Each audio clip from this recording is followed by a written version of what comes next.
They'll hold off on gathering the lumber until there are enough saplings to replace them, said Uther. Who knows whether that agreement will hold, but raw might was enough to get them to agree to it. I didn't suggest that I would personally murder everyone here if they didn't come to an agreement, but they could imagine it, I'm sure. And now? I asked. Do we have some lead if the crystals are foiled by having complex pathfinding? None at all, replied Uther.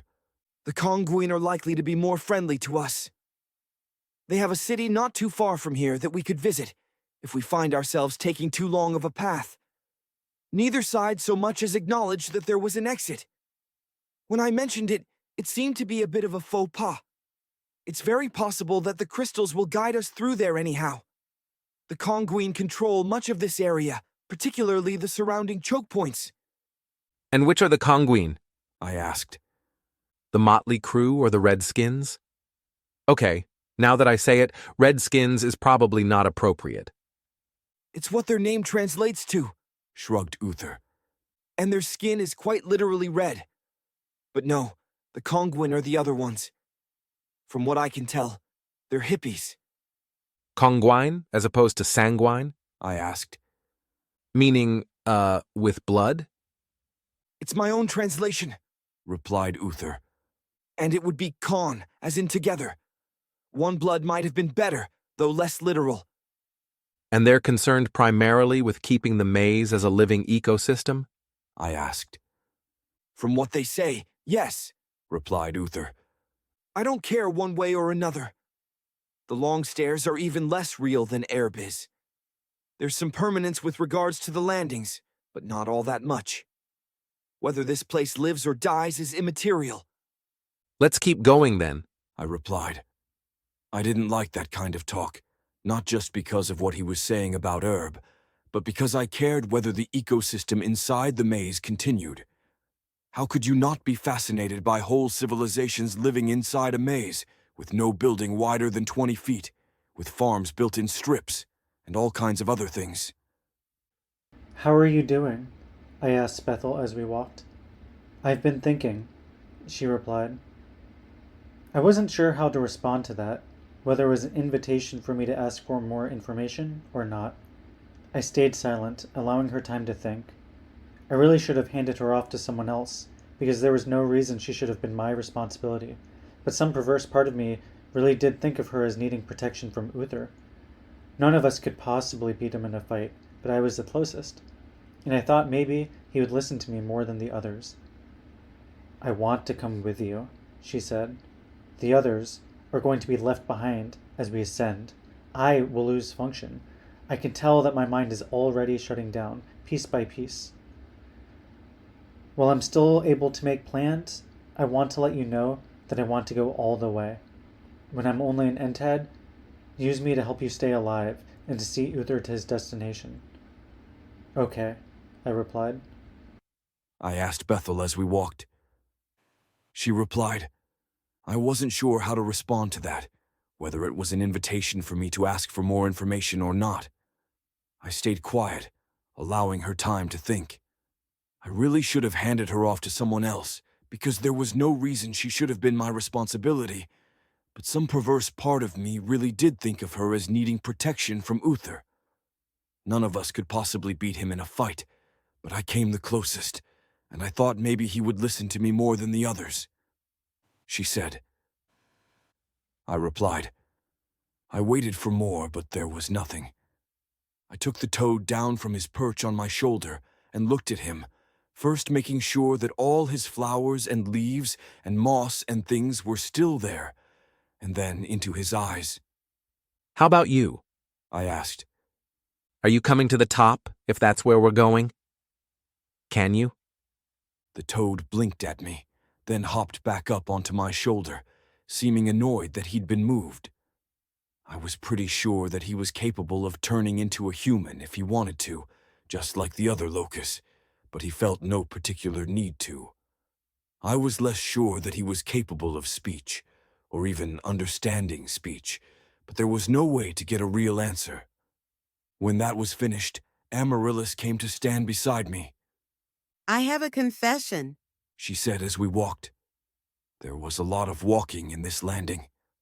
The corridors were pretty bare, because these were places that no one had taken over for their own.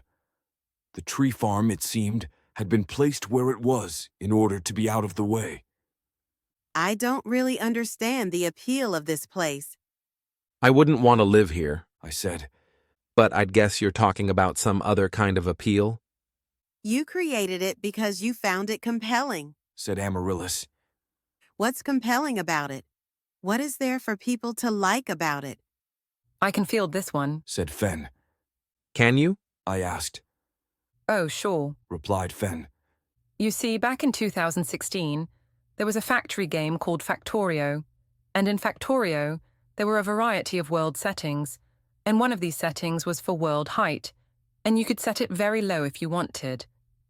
If you set it low enough, that was called a ribbon world. And it was Juniper's favorite thing ever, at least for a few days. It was the constraint of it, the absurdity of it that he loved, a basic concept taken to its very extreme, or at least to the extreme that still allowed things to get interesting. He saw these ribbon worlds, and a whole region of his little teenage brain lit up, like someone had set off the flashbulb in there, and he started drawing up plans while he should have been paying attention to school. Plans for how thin a strip of land people could live in if they had barely any technology at all. He started thinking about these walls. She gestured to the walls on either side.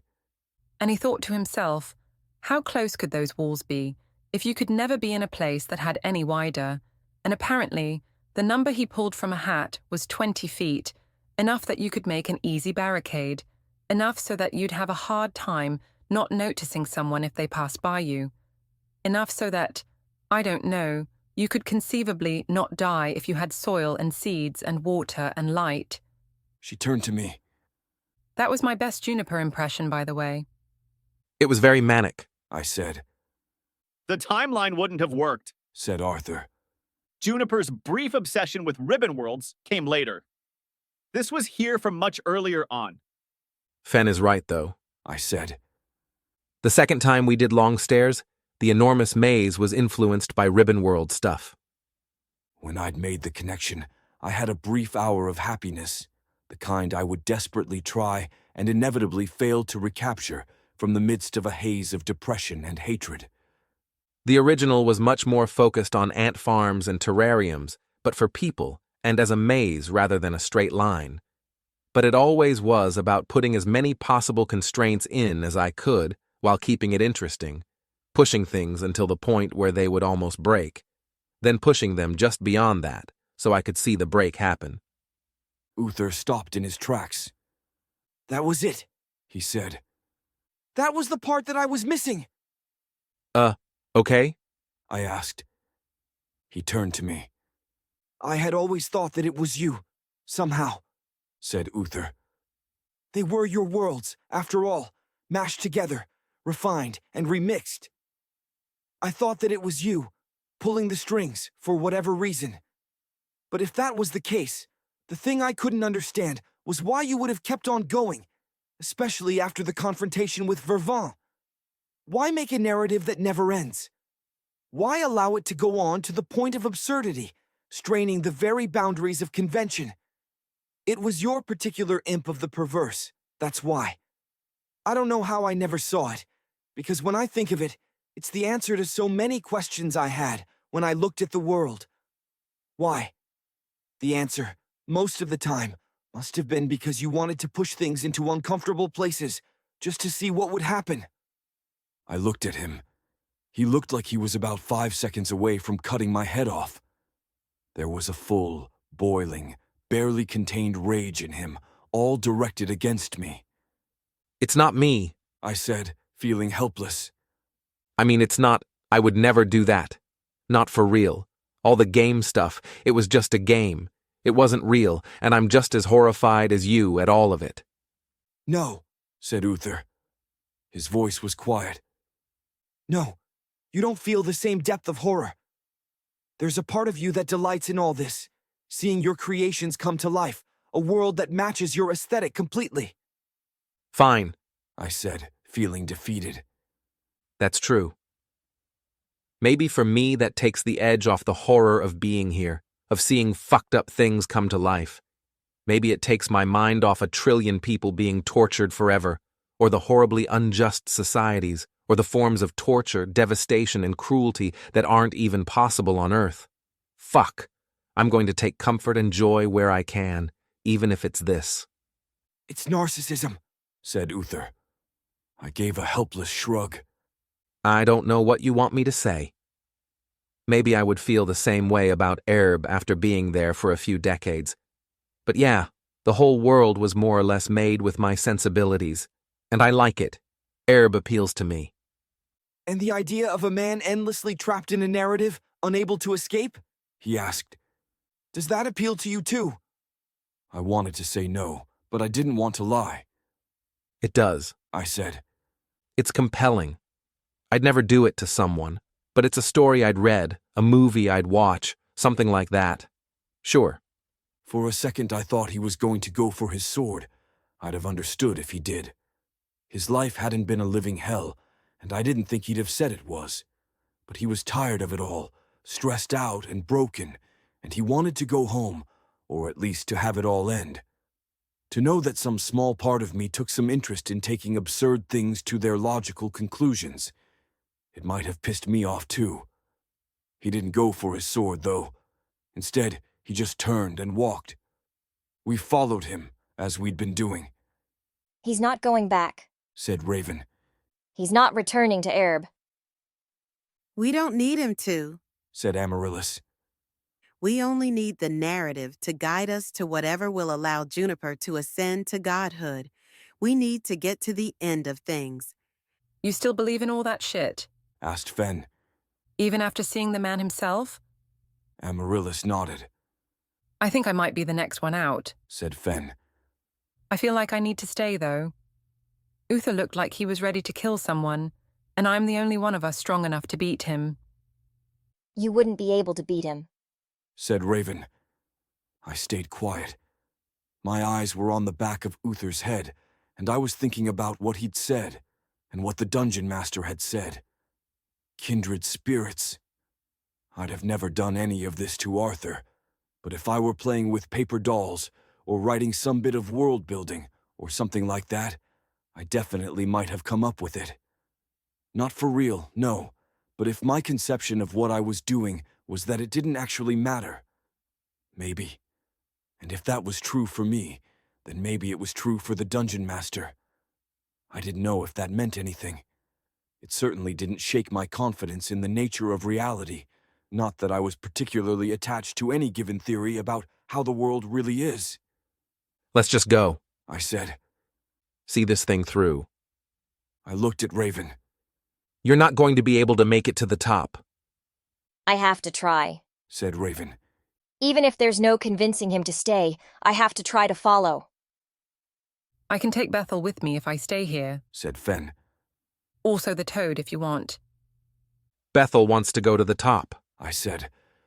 There's some risk in that, but the thing that allows her to be this size is the Any Blade, and I'm pretty sure that one can make it all the way to Earth if need be. Bethel had always claimed to be able to go no smaller than a large staff with a house as part of it. But I had always been skeptical about that. That she was the size of a ring, one with a tiny house on it, seemed like proof she'd lied early on in her relationship with us. That wasn't a huge shock. How could you know that the Any Blade can make it up? Asked Fen. Because the Any Blade was from the Long Stairs campaign? I said. Ah. Said Fen. She looked ahead. Landings are the safest place to be, right? This is probably a good one to camp out at, if I'm out. It was the second time she'd asked. The next one is more hostile, or at least less friendly. I said. It's a bummer, because I really wanted to see Earth, but I also don't want to die. Said Fen. She held up two hands, like she was weighing options. Well, after you're God, you can recreate Earth for me, or give me a magical ticket or something, right? She asked. I guess, I replied. With the backpack, you've already gotten a good sampling of what Earth has to offer. And I wouldn't recreate people from Earth, so you'd have a bunch of actors. Earth enthusiasts acting out a little mundane play for me? asked Fen. A. I said. Non-sentient processes. I looked ahead to Uther. He was walking some distance ahead of us. I get the sense he's not going to be a part of any new world, not even if it's clear that there won't be any narrative. It was sinking in that there might not be anything to do with Arthur, that he'd been too deeply scarred by the world of Erb and its endless narratives to ever return. There was a chance that our entire trip through the long stairs was nothing more than an opportunity for me to say goodbye. It was painful to contemplate. I wanted my friend back, and to the extent he was still there somewhere, we might be only a few days away from him disappearing entirely, beyond my to talk to him yet again. He was being an asshole, but I understood it, and beneath it, there was an old friend. Our crystals led us to a checkpoint, and Uther spoke to the guards there, presumably telling them something about the fight at the tree farm. These people were pretty clearly Kongan, and they let us pass into their territory. The checkpoint was made primarily of wood, and was halfway down a long, straight hallway. Aside from the door and walls, there was a simple framework that went some 15 feet into the air, where archers were sitting. Fen gave them a skeptical look, but didn't boast. I was sure she was thinking of how easy it would have been to snip their bowstrings with a few well-placed arrows, or something equally ridiculous. It wasn't necessary, because they let us through. Kongwin territory was different from the other parts of the maze we'd seen. It had more plant life, for one thing, though there was a distinct lack of dirt, and most of the plants seemed to be hydroponic, grown in what looked like wooden bowls. Some of it was decorative, but we didn't need to get too far until we were pretty firmly in agricultural territory, where the vegetation was fairly densely packed. Doing agriculture in 20-foot strips wasn't quite as crazy as it first sounded, since medieval farmers had used 66-foot strips, called celians, and crops were planted in rows. But I wouldn't have wanted to be a yeoman in this kind of environment. There were all kinds of interesting challenges that anyone living in the maze would have to overcome, but very little of the solutions could be seen from a quick glance at the crops. Most of what they were growing seemed to be some kind of lettuce, but there were herbs mixed in too, a few tomato plants, and in one case, bamboo, which I hadn't even known would grow properly in hydroponics. We slept, as we had a few times now. Uther seemed to see our sleeping as an imposition, and every time I woke up, the first thing I did was to see whether he was still with us. If he'd wanted to, his best bet would have been to put the amulet of non-detection back on, but he hadn't done that when he had it. My guess was that while he didn't particularly want to travel with us, he could see the shape of the narrative, and thought that if he left us behind, he would see us again somehow anyway. Perhaps he would get stuck in a trap, a real one this time. The first time, back in the rooms, I was pretty sure Raven had taken the opportunity for an extended conversation with him, but I hadn't been privy to what they said, only to Raven's eyes, which were red from crying. This time when I woke up, Fen was sitting next to Uther, both of them against a wall, speaking to him in hushed tones. Raven was with Amaryllis some ways away, deep in private conversation. We weren't sleeping very long, and I felt like it had been less than 6 hours. When I got to my feet, Fen stood up and came over to me. "Hey," she said.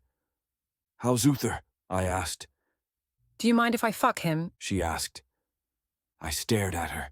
She had a faint smile on her face, like it was a joke, but she often had that look, and often used jokes to cover up her true feelings. "Fen, you're your own person. We broke up. It's none of my business." You're not even a little jealous? She asked. "I'm weirded out," I said. "But I've really been trying to reorient how I think about sex, and if there were any jealousy, I would be over it in a heartbeat." I hoped that was true. It felt true. Fen turned away, frowning. I kind of wanted you to be jealous. "That would be pretty toxic of me," I replied, frowning. Yeah, well, She said. She turned back. I was never going to. No? I asked. I mean, I get why Raven swoons over him. Said Fen. But nah, he would be one of those bad decisions that I try not to make anymore. So you asked if I would mind, because you were hoping for drama, I asked. Because we've got a lot on our plate, and I'm kind of trusting you to pull your weight. I tried to say that as nicely as I could. All right, Said Fen. can I be upfront? Sure, I said. I'm getting real frickin' nervous about this whole thing. She said. I want to see Earth, I do, but I also don't want to die horribly, especially not if it's just because I'm in the way of the narrative. Okay, I said slowly. Val's gone, Grak's gone, Bethel's fading away. Said Fen. She looked down at the toad, which was chasing a bug near my feet. The locust is, I don't even know. She looked back up at me. That's half the cast, so to speak.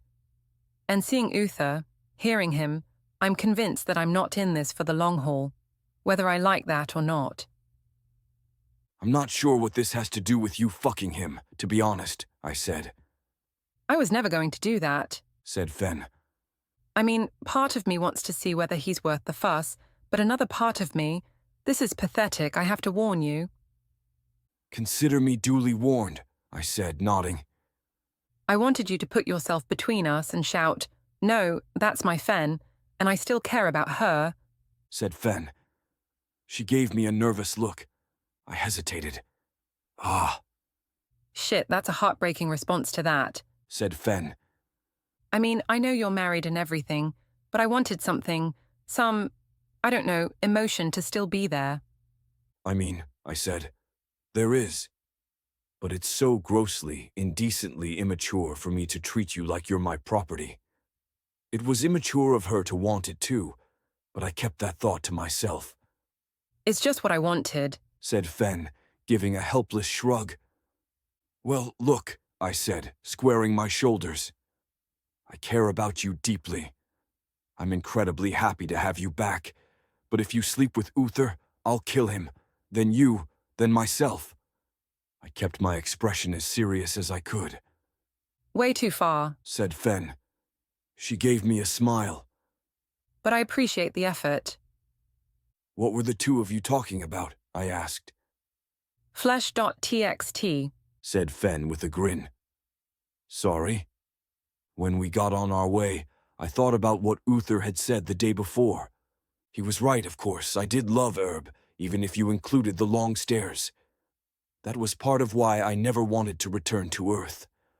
I wanted to ask how you could fail to love a place like this maze, with its cramped quarters, strip farming, and built-up city blocks where everything was vertical by necessity. The inspirations were obvious to me, since there really were buildings that were as thin as 20 feet, though usually spite houses rather than fully practical homes. Here, that was every building. In some of the places that we passed through or by, we were reduced to a little more than 3 feet of corridor, with the rest of the space of the hallway given over to buildings of one kind or another, some of them with proper doors.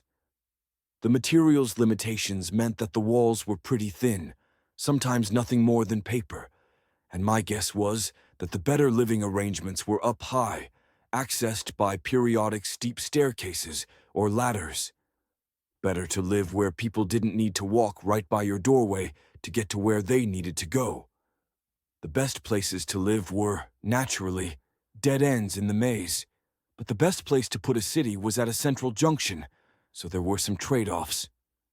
I wouldn't have wanted to live in the maze, not at all, and I wouldn't have put people in that kind of place, but I loved that I could walk through and see it. My mind immediately dealt with it in the abstract, like it was a math problem to be solved. The equations of society and civilization put into this warped, cramped area where you only ever got a long sight line when you found a corridor that went for some distance without stopping.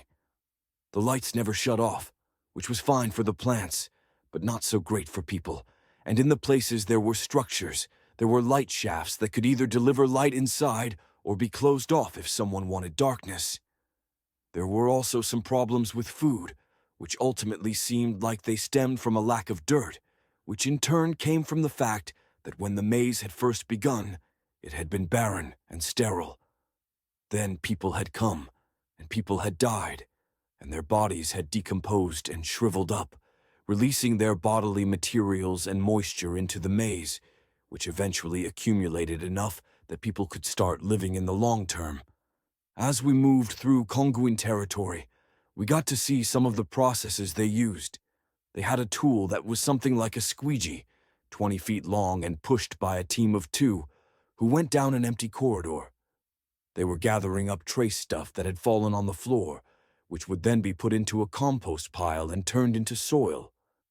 I was fascinated by the whole thing, and wished that I were the omniglot, not that I would have had a chance to stop and ask them questions. At the same time, I was introspecting on my love for these things, and how it fit in with my role within Erb, and my relationship with both Arthur and Uther, those 2 people separated by decades of adventure. I'd never really known why I loved world building, and had never really thought about it too much. The naive answer was that I liked to distance myself from the world and put things into their ordered, proper place, but I didn't think that was right, because I really liked messy, complicated world building that was explicitly not about putting things into order. I liked shades of gray and awkward corner cases. The other naive answer was that it was the same reason other people like speculative fiction. It was a way of illuminating certain things about the real world that you didn't normally get to see. I wasn't really sure, though. All I knew was that Erb hadn't dampened my enthusiasm at all. If anything, it had heightened it. In the context of Uther, I could see how that would rankle him, but I wondered if it hadn't annoyed Arthur too, back when we'd played together. The stuff he'd said about me living in my own little world. It seemed like the kind of thing that might have been at the back of his mind when we were friends. But it wasn't like the world-building stuff that I loved so much was special and unique in some way. As a hobby, it didn't seem much different from, say, a love of Sudoku puzzles, or a book series no one else is interested in, or some kind of sport. World-building seemed, to me, inoffensive and a little bit boring as a hobby, at least from an outside perspective. Most of what I did was just reading up on whatever had caught my fancy at the moment. We'd gone almost a mile before Uther spoke again. "I think we're heading toward the capital," he said. "That's a problem. Movement will be restricted." If you mapped out most mazes, you could divide the area into lobes, places that could be reached only through specific choke points, which largely branched off from the main path that led from the exit to the entrance. Classical mazes had lots of natural choke points in them, and there were huge benefits to controlling them. If you could control who had access to a whole area of the maze, you could very easily mount a defense, or alternately tax whoever wanted to go through. I tried to imagine how it would be on Earth if getting from France to Germany was only possible by moving through a 20-foot wide doorway. One side would naturally end up controlling it, or at least with majority control, and they would place a heavy tax on everything coming through. The maze had that, replicated hundreds or maybe thousands of times. We came to this choke point pretty quickly, guided through the twists and turns by our crystals. I was a little surprised that no one questioned or stopped us, but within the walls of this civilization, my guess was that they weren't too worried about intruders, even armed ones. Once we'd gotten past the perimeter defenses, we were more or less free to roam, at least until we got to the next internal choke point. The lines formed by the walls weren't all entirely straight within the landing, but they were all regular and geometric, with the odd curved wall being a mathematically perfect curve, at least to my untrained eye. Most of the junctions were T-junctions, but there were a few angled turns as well. The internal choke point, which seemed to be near the center of the city, was a rare 5-way junction. All we could see of it was a large building and a fortified entrance. Curiously, it was the first structure we'd seen that was made of stone. It seemed to be the same material that the maze walls were made of, except that there shouldn't have been a way to damage the walls. It was anyone's guess where the material had come from, though, if not the walls. It wasn't like you could have a quarry in the maze. "Two options," said Uther. "The first is that we go through at speed, killing anyone who stands in our way," They're innocent, Uther. said Raven. They're a foreign government, but they've done nothing wrong unless you count controlling their own borders. "Can any of you fly?" asked Uther, looking between us, ignoring Raven. "Can you?" I asked. By way of answer, he briefly hovered off the ground. "What's the least complicated and awkward way for me to take you past all this?" he asked. Sable. Said Amaryllis, holding up her glove. It still works, thankfully. We have oxygen tanks and masks that will allow us to spend some amount of time in the void. Fucking seriously? Asked Fen. All this time, all this power, and we're going back in the fucking glove again? I hate going in the glove. I've sworn off going in the glove. Amaryllis had already begun popping out tanks of air and breathing equipment for us, and when she handed one to Fen, she took it with a grumble. "Thank you," I said, "for taking us." He raised an eyebrow. "Why wouldn't I?" "I don't know," I said. "We're an imposition on your ability to move quickly. We keep bothering you. You think that I'm the guy who imprisoned you here, or maybe an avatar of him, or something." He nodded. "I've considered it.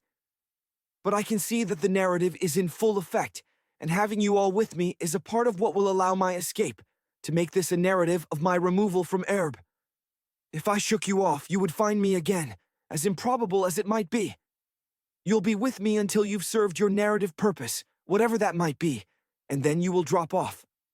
The dwarf was there to tempt me with new systems to explore and fields to master, but I proved that I wouldn't be swayed, and now he's gone, never to be seen again." It kind of made sense, in a twisted sort of way, but I didn't think it was really true. I glanced at Amaryllis, who seemed about as convinced of narrative control over everything as he did, but she was thin-lipped, and beyond that, putting on her tank and mask. You remember how the glove works? She asked, holding out Sable to him. He nodded, taking it from her.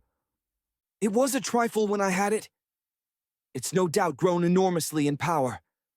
Another temptation, fruit born of the tree of time." "Grown?" I asked. The extra-dimensional space is finite, Said Amaryllis. but it grows if the glove isn't used. The gain is exponential over time. If left alone for hundreds of years, which it was, the total available space would be enough to hold a city, if done in small pieces. She'd gotten the information from Gruck, I was pretty sure, and I'd never been told about it, because it was a curiosity, nothing more. "Gain over time is a rare effect," said Uther, nodding. "Exponential gain over time even more so. I was unfortunately never able to find anything to speed it along. As it turns out, it was simply waiting to be tucked away somewhere for a few hundred years, setting up exactly this scenario." The scary thing was, there was a good chance he was right, and if he wasn't, then it had been placed there for me instead. It was just barely possible that this was a happy coincidence from the Dungeon Master's perspective, but more likely it was just a matter of planning things out with absolute foresight. We went into the glove, for what I was hoping was the last time. It had been a hot minute, and I'd forgotten how much I disliked it, especially the feeling of helplessness and ignorance of what was going on in the outside world. There were other physical sensations that I didn't enjoy, but it was mostly the psychological stuff that got to me.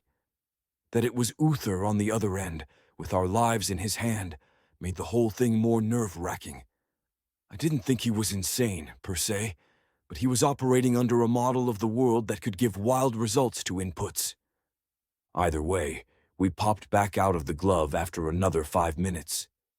We were in another part of the maze, far beyond the castle, but apparently still in Conguin territory, because there were people in the corridor both ahead of and behind us.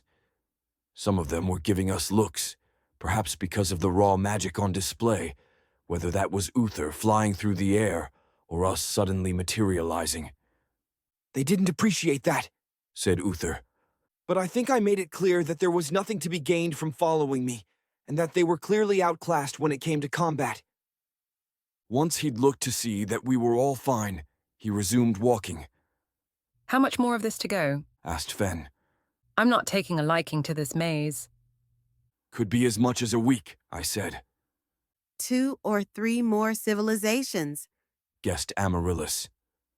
Less than that, said Uther. Someone has been digging tunnels through the walls. We found the source of the bricks not long afterward. There was, in fact, a tunnel going through one of the walls, one that had been carved out by someone who had clearly had some difficulty, or perhaps just enjoyed making tunnels that were cramped. Uther and I were tall enough that we had to stoop, but even for the others, it had to have been a bit claustrophobic. It undermines the entire idea of the maze, I said. If you can just make a path from point A to point B, why even have a maze? A disruption to your precious setting? Asked Uther. No, I said. I just don't understand why it was allowed.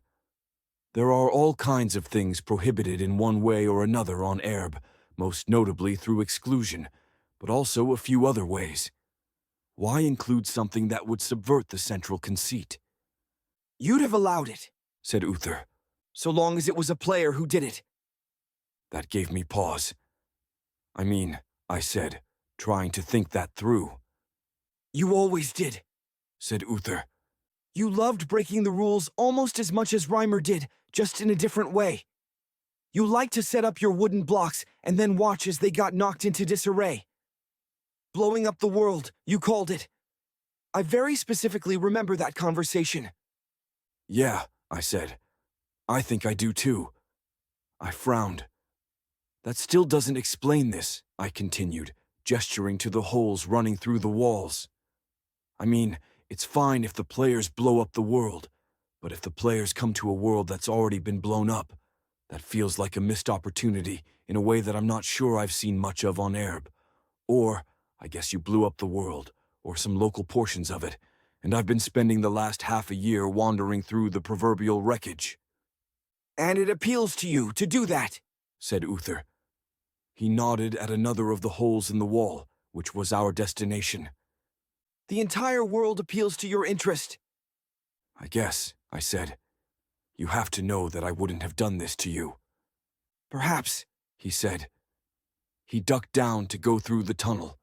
No one had stopped us from using the tunnels yet, and we hadn't met anyone going the other way.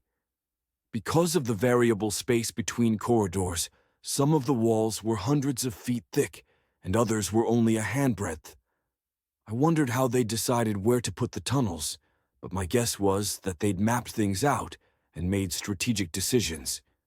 These cuts. Said Amaryllis, touching the wall as we passed through. They used void tools. My frown deepened. How do you know?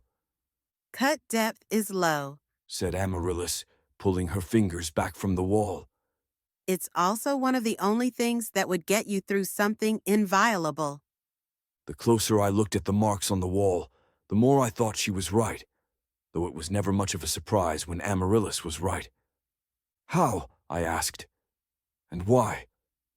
That was my doing, said Uther, not looking back at us. The second time I came through, I brought an immense amount of void crystals, along with the equipment to make them work.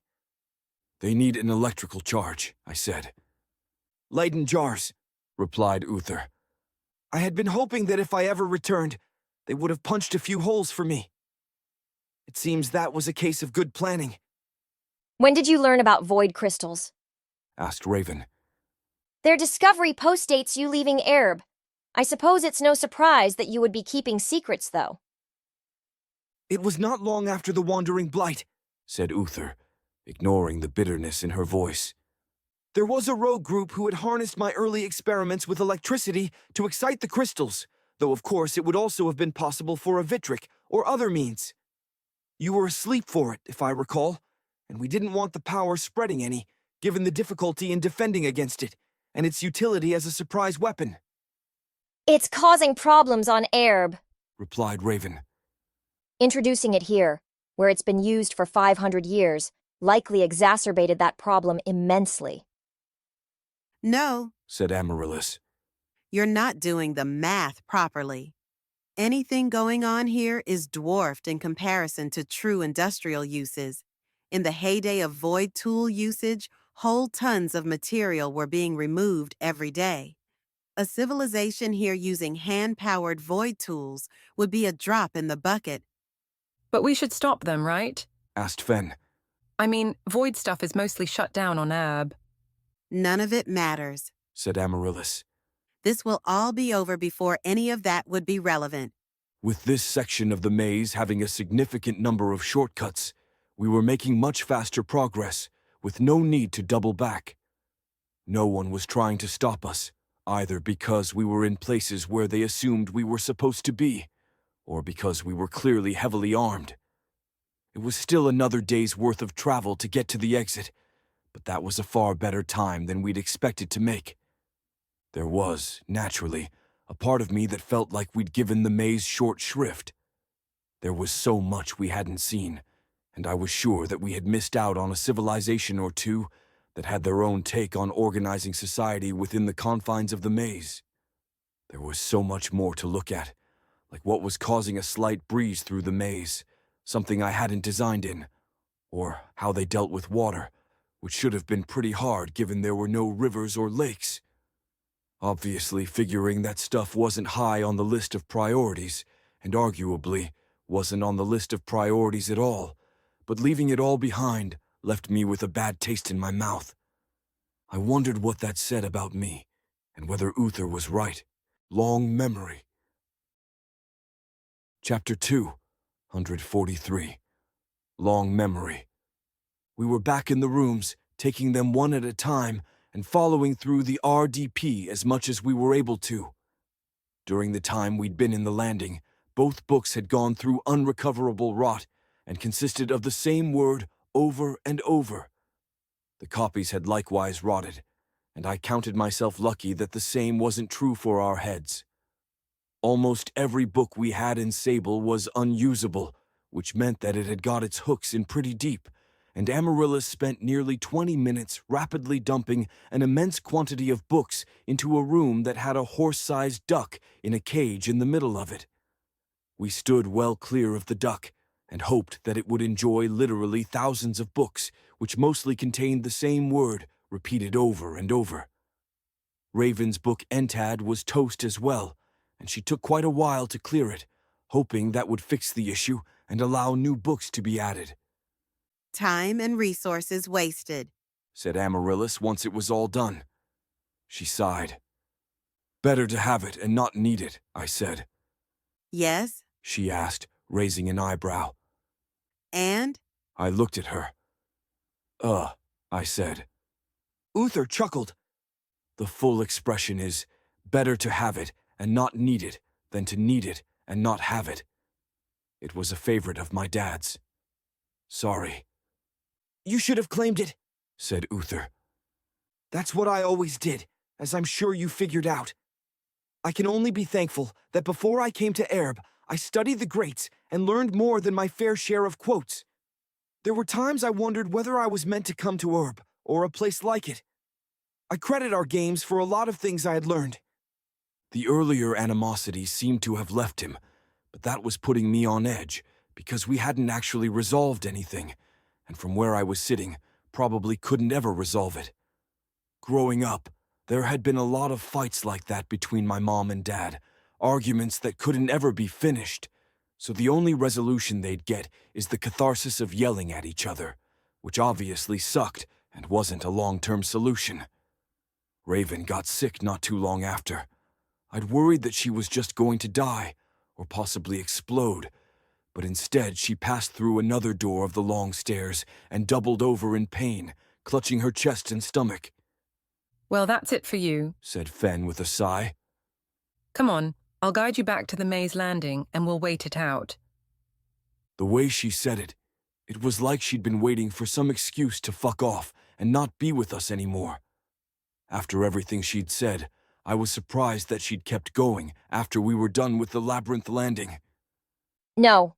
Said Raven. Give me a second. I'll be fine. She was panting hard. The L had massive internal extra-dimensional space as one way of allowing for their ridiculous conceit, and I had no idea what was physically happening to her, only that it couldn't have been good. Uther knelt down next to her. "It's your time to go," he said. "I've appreciated seeing you one last time, but if you go further, you will die. There were always parts of my adventures you couldn't go on, places you couldn't travel, things you couldn't be allowed to see. We must all accept our lot in life." I don't know if he'd intended it to be cruel, but that was how it came out to me. Please, She said, just give me a minute. I'll be okay. I'll come with you. Come on, said Fen, lifting her up like she weighed next to nothing. I'll take you back to the landing. We'll chill out with the maze people, and we can grab a pint while we wait for this whole thing to blow over. I'll be fine. Said Raven through gritted teeth. It'll be good for us to have some time together. Fen insisted. Hey, you haven't heard any of my best jokes or most delightful anecdotes yet, so that's something. And I should also point out that I'm giving up going to Earth for you, which I don't think you should turn your nose up at. Please, said Raven, looking at Uther. I went through so much trying to find you, and then trying to continue your work. It can't all be for nothing. You can't just abandon Erb. You can't just abandon me. Please, Uther. I know somewhere in there is... She winced. I know you care about me. I do, said Uther. But all the same, I'm continuing on. His voice was steady and calm. You'll have to make peace with that. It's something that I can't help you with. I hope you understand. He set off, and I fought my instinct to follow him, instead turning to Raven, even as Uther went through the next door. Fen will take care of you, I said to Raven. I looked up at Fen. Thank you. No problem, Hoss, replied Fen. I'm just hoping that any of this is worth it. Plus, I'm a little scared that I might be reduced down to normal any day now. She shrugged. Earth probably sucked anyway. I'll take care of the little L, you go. She looked at the ring on my finger. You need me to take Bethel too, or... She wanted to go all the way to the top, I said. Fen looked at the toad that was sitting on my shoulder. He's staying with me too, I said. I had no idea whether that was the right call. Fine, fine, Fen replied. Welp, smell you later. She turned to leave, carrying Raven, before pausing. Wait, I never got a chance to use it, but more like Schlong Stairs was waiting for the right opportunity. I'm glad we got you back, I said to her. Even if it was only for a bit. Sure, Fen replied. I love you too, but I'm leaving. Don't make me White Fang you. I wanted to ask what she meant, but she left, carrying Raven, and when the door shut, for just a moment, I was all alone. I had the crystals, though, and they honed in on Uther just fine, so it was only a matter of following the steps the crystal told me to take. When I caught back up to Uther and Amaryllis, they were in the middle of an argument. One carried on as they walked. Because it doesn't map, said Amaryllis. She sounded frustrated, but only in the way that she sometimes let a note of frustration creep into her voice as a conversational tactic. If you're attempting to apply a framework to reality and find that some parts fit but others don't, it's a sign that something is fundamentally wrong with the framework. Fen doesn't fit. I don't fit. Hey, I said. They both ignored me. You're accusing me of trying to fit round pegs into square holes, asked Uther. I am, replied Amaryllis. I fundamentally agree with you about the narrative, but I think there are too many things missing from your model. You're inventing epicycles to explain how and why your model works. In my view, the narrative hypothesis works in several naive cases, but you never tempered it with the understanding of the narrator and what he wants. Now, you're stuck in the trap of hammering everything into a theory that only almost works, which has unfortunately reinforced itself through your actions. In which way? He asked, seeming more bored than curious. Oh, come on now, she said. I've read through what transcripts we have. I know you're better at argumentation than this. Invest something in the conversation. I don't see the point of it, dear daughter, said Uther. He glanced at her. Or whomever you're supposed to be, You can think of me as Dahlia if you'd like. said Amaryllis. It doesn't bother me in the slightest, so long as you actually engage with the conversation I'm trying to have. Very well, replied Uther. Your argument is that we have more free will than it would first seem, and aberrations within the narrative are both possible and expected, given some willful deviance on the part of the protagonist. Is it that you think I don't have an enormous amount of experience, or that you have some new evidence to bring to the table? Are there avenues for non-compliance that you think I haven't tried? Let's back up slightly. If you've decided to take this conversation seriously, Said Amaryllis. Juniper argues in favor of narrative, but the type of narrative he argues in favor of is collaborative, that of a dungeon master and his players. This means that the dungeon master is, yes, in charge of the narrative, has full knowledge of almost everything that the players do, is able to retroactively insert people, places, and ideas into reality, and to adapt to the choices of the players. There are fundamental differences from traditional narratives, though. Hang on, I said. I actually preach something very different, which is that it doesn't actually matter what's going on at a higher level, since we have very little to change or challenge it, Either way, said Amaryllis. if you walk the straight and narrow, doing what you think needs to be done, playing everything as a narrative, the result is going to be that you don't see the seams in the narrative or the places where there are dropped threads, pieces that are quietly written away. You spent too much of your time following the narrative path in front of you without blowing things to hell. And you think your presence here is because of something like that? Asked Uther. You think that there were some significant deviations from what the Dungeon Master, if we're using that moniker, had planned? I think that it was planned that we would be here, absolutely. Said Amaryllis. I think that the specifics were largely left to us. It was all within the Dungeon Master's control ultimately, but I see a preference for not interfering, and your hypothesis that we're all here with specific hooks to dig into you, to get you to come back, seems far too specific given our actual goals and personalities. I don't give a bubbling shit if you go to Earth. Personally, I don't want you to come back, nor am I equipped to tug at your heartstrings as I might be if I were Dahlia, even if I have done a fair amount of research into her. Finn's role within our group was largely as comic relief and as a love interest. She was more than that, I said, I'm talking about narrative purpose. said Amaryllis. She seemed slightly exasperated by my interjection, and I didn't think that was a conversational tactic.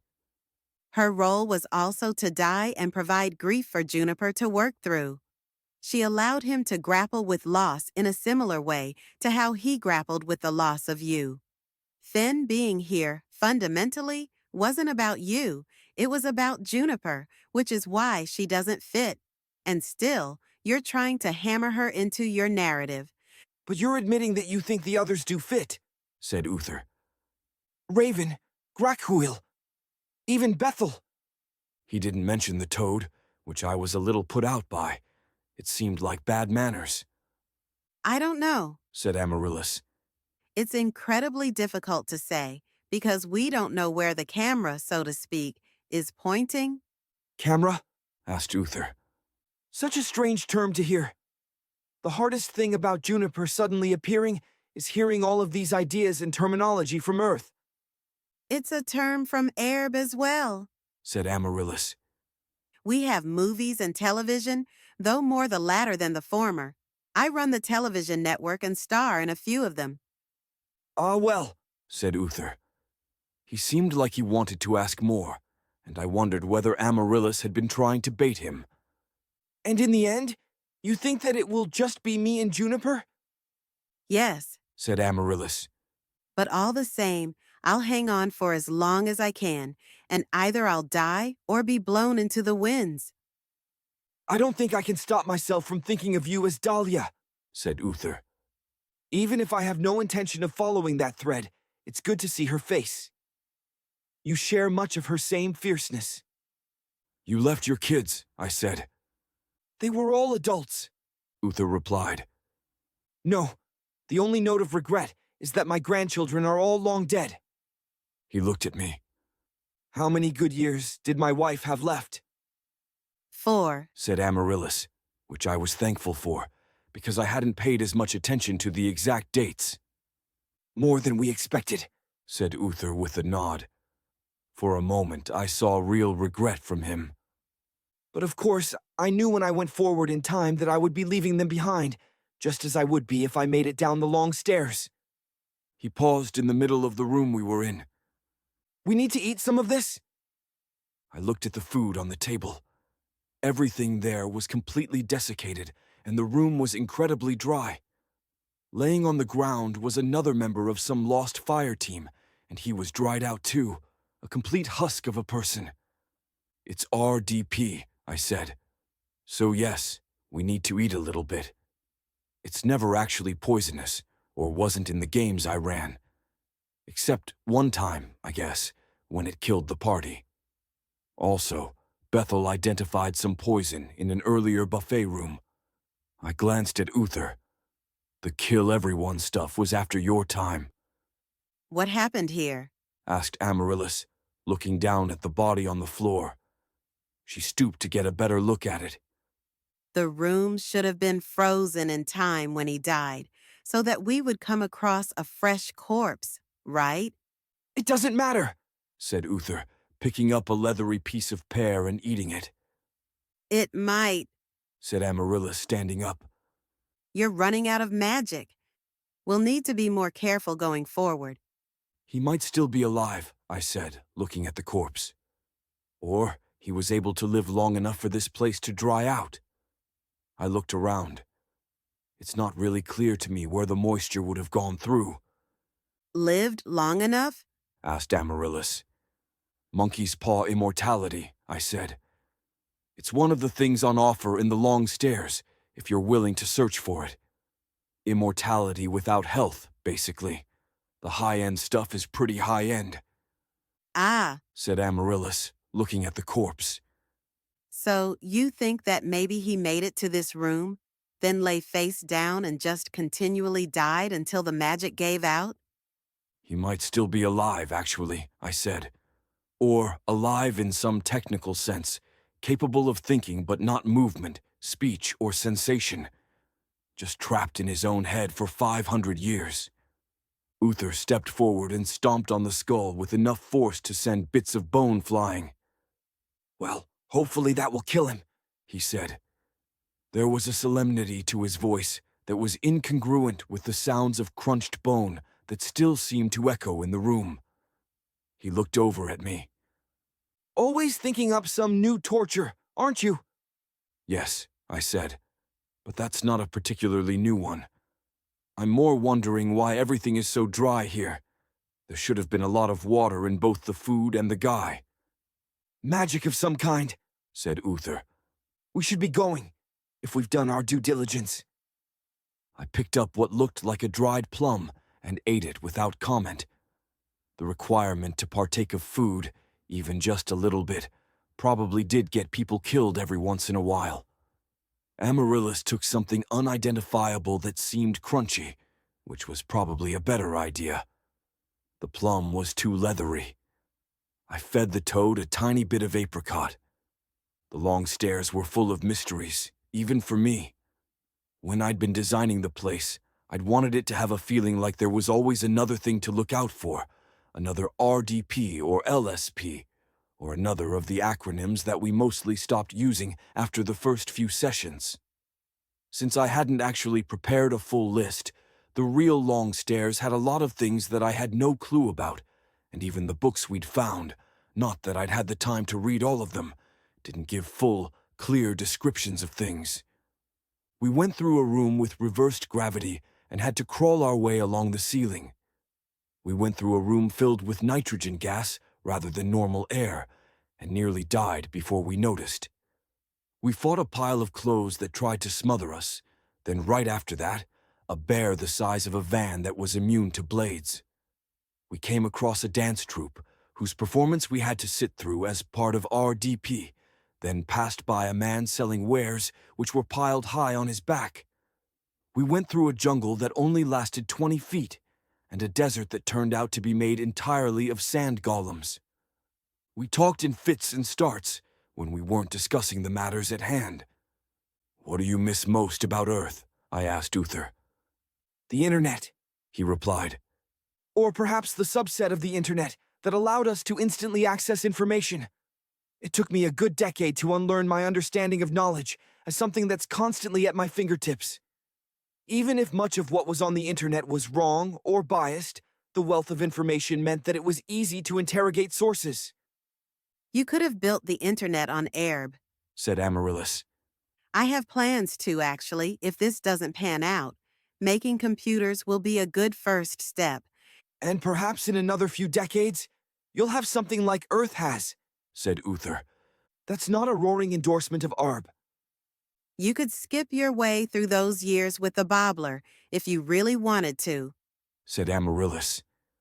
Like I said, I have no strong feelings about your return to Aerb one way or another. I want Juniper to get from this what he needs to. I want the Dungeon Master to complete his narrative, and I can see clearly that this is where it comes to a finish.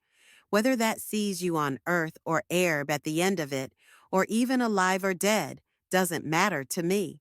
"From what you've said, I'm your world-renowned ancestor," he said. "I had, perhaps, hoped that if people thought of me 500 years down the line, it would be with a bit more respect," People do. said Amaryllis. I don't. With all the enormous advantages in your favor, most people would have done worse, but that doesn't absolve you of your failures. I'm sure you would see my giving a history lesson as an enticement of the Dungeon Masters, and I don't think it would accomplish anything anyway. But some very bad things were the result of your reign in ways that I think, as a scholar of Earth, you could have anticipated. "A scholar of Earth?" asked Uther. "I was a teenager when I was put here. I was smarter than average, with more interest in history, society, law, and governance than almost anyone my age, or at least in my high school, but I was still a teenager. I hadn't even finished high school, let alone undergraduate. It's that life I was robbed of to play these extended games on Aerb." I didn't pipe up to say that, actually. He had died. From his perspective, that wasn't true, and all it might have done was to clarify where I was coming from, at least emotionally. Arthur dying was, I thought, probably close to the truth, even if it might not have been literally true. Aerb was a resurrection, but he was right. It was a resurrection that he had never asked for, and one that came with strings attached. If he wanted to escape it, I didn't blame him. There was a fair amount of silence as we made our way through the rooms, and I had a chance to get my thoughts in order. Eventually, when we were taking a rest and eating fairies to recover from some fresh wounds inflicted by opposite wolves, like wolves, but the opposite, I went over to Uther. "When you died, I mourned you," I said. "You were such a constant presence in my life, my best friend, and it was like someone had yanked you out of reality and pulled a bunch of wires out of my head in the process. I felt numb to the world, like this was the betrayal that I had always seen coming, and nothing much worse could happen. I was a shit to everyone, above and beyond all the ways I was a shit to everyone, even before it had happened. I was lashing out. It wasn't very healthy. I pushed people away, which made everything worse. I dated Maddie for like a week, and then I hit rock bottom and tried to kill myself. Not too long afterward, I was on Aerb." Uther stared at me for a moment. "I'm sorry you went through that," he finally said. "Maybe I kept to myself too much when we were friends," I said. "Look, if your grand ambition is to return to Earth, to return to the summer after your junior year, then maybe there's a chance you get what you want. If I'm there, I'm hoping that knowing more about me helps you in some way, if you're allowed to remember any of this." He was silent for a moment, then nodded. "Going back to high school with no memories of Erb is one of the worst possibilities," he said, but it's one that I am prepared to accept. If the government organization up top is the same as what you designed, they'll have powerful amnestics, and of course, aging backward is something that I'm prepared for as well. Prepared for how? I asked, watching him. This, he said, holding out a hand to allow a vial to appear from nowhere and land in his outstretched fingers. I should have taken it out before, but I've been worried about how much power I'll lose in the process. He looked up at me. I may need your protection during the ascent. You'll have it, I said. I wondered if that was why he'd allowed me to come this far with him, but there were probably multiple reasons. Then I suppose, if the vial still works, there's no use in waiting. He popped the cork from the top, and it fizzed up like a can of soda. Before I could say anything more, he downed it, all in one go. What was that? I asked. Age-reversing serum, he said. It won't be exact, but it will be close enough. I couldn't bring myself to do a full course of testing, so it's only approximate, but it should bring me back to how I looked at 16, if it works at all. And if it doesn't, so be it. You'll still die young, I said, watching him. I mean, relatively young. If this all works, and you go back to Earth, and they somehow put you back into high school, with all the problems that would have to be solved to make that happen. If that all happens, it seems like your fate is going to be to die of early-onset dementia. Uther was looking at his hands, and not particularly paying attention to me. There are 3 varieties of death by old age, speaking broadly, he said. Physical health, mental health, and the health of the soul. They're related to one another, but I solved all 3. If those solutions hold, I'll be fine. And if not, he shrugged. It's not what I'm most worried about, obviously. Seems like a dick move not to share that with anyone, I said. There were many problems, said Uther. He was still looking at his hand, which hadn't changed. The biggest was that I was the only one with the expertise, and it would take me perhaps 2 months with unfettered access to someone's soul. I could have started up a new Athenaeum, and perhaps with a team of 30, it could be done for... Well, currency is bound to have changed in 500 years, but it would suffice to say that it would be a treatment only for the extremely wealthy. But you could have, I said. I was never terribly comfortable as king, said Uther. And kings that would live forever would... there it goes. The changes were more extensive than I'd been expecting. He was shrinking, both in terms of his height and muscle. His face was getting softer too, especially in the cheeks and eyes. His face hadn't been very deeply lined, but what wrinkles were there had faded away. I was wondering how and why this was working, especially given that you didn't just get as tall as Uther, because you naturally grew that way, not if you started from where Arthur was at 16. This is going to make sword fighting more difficult, he said. He called forward his sword and got into a fighting stance, making a few tentative swings. He'd used several different swords as we swept through the rooms. This one left a trail of lightning twisting fractal thorns into the air. He looked at me. Care to spar? Just to see how much skill I've retained? It was bizarre.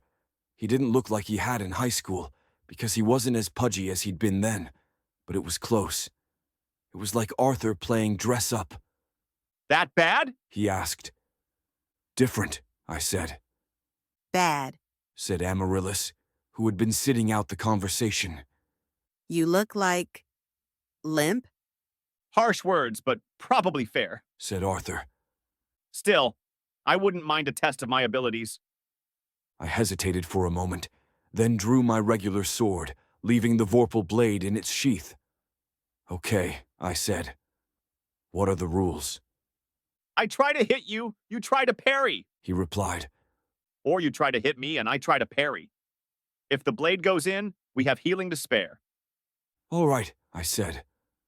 For a moment, he just stood there, and I wondered whether he'd lost his edge completely. But then he moved, and the tip of his blade was like a viper moving straight to my throat. The only reason he didn't get me was that he stopped short. He'd bypassed my sword completely, and my reflexes, which were like molasses compared to his, led me to try parrying it away long after I would have been dead. The clink of my sword against his sounded pathetic. Is that really the best you can do? Asked Arthur. He was the same person he'd been a few minutes ago, only changed physically. But my brain refused to believe that it wasn't my high school friend, that he hadn't somehow undone 40 years of change. Body modification wasn't new to me, but the image of Arthur as a teenager was too powerfully etched in my mind. Yeah, I said. I got good with the sword, but I was only ever the best swordsman in the world for a single afternoon, and I can't do that again, because essentialism is excluded now. Arthur sighed. Well, I'm diminished, but not as much as I might have feared. He sheathed his sword. But I may need more help than I've needed up to this point. Good, then let's get going. Said Amaryllis. We soldiered on through the rooms, none of them particularly noteworthy. We fought monsters, faced down dilemmas, and followed RDP as best we could. We got a few repeat rooms from time to time, or at least rooms that looked like repeats, but that didn't necessarily mean anything, and I didn't think the crystals were steering us wrong.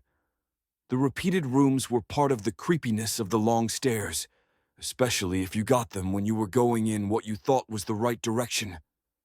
We were going through a room filled with statues when Arthur decided to speak up again. I didn't particularly think it was the time for it. The statues seemed like they were guaranteed to come to life, and there were thousands of them, each its own unique work of art, all lined up on plinths.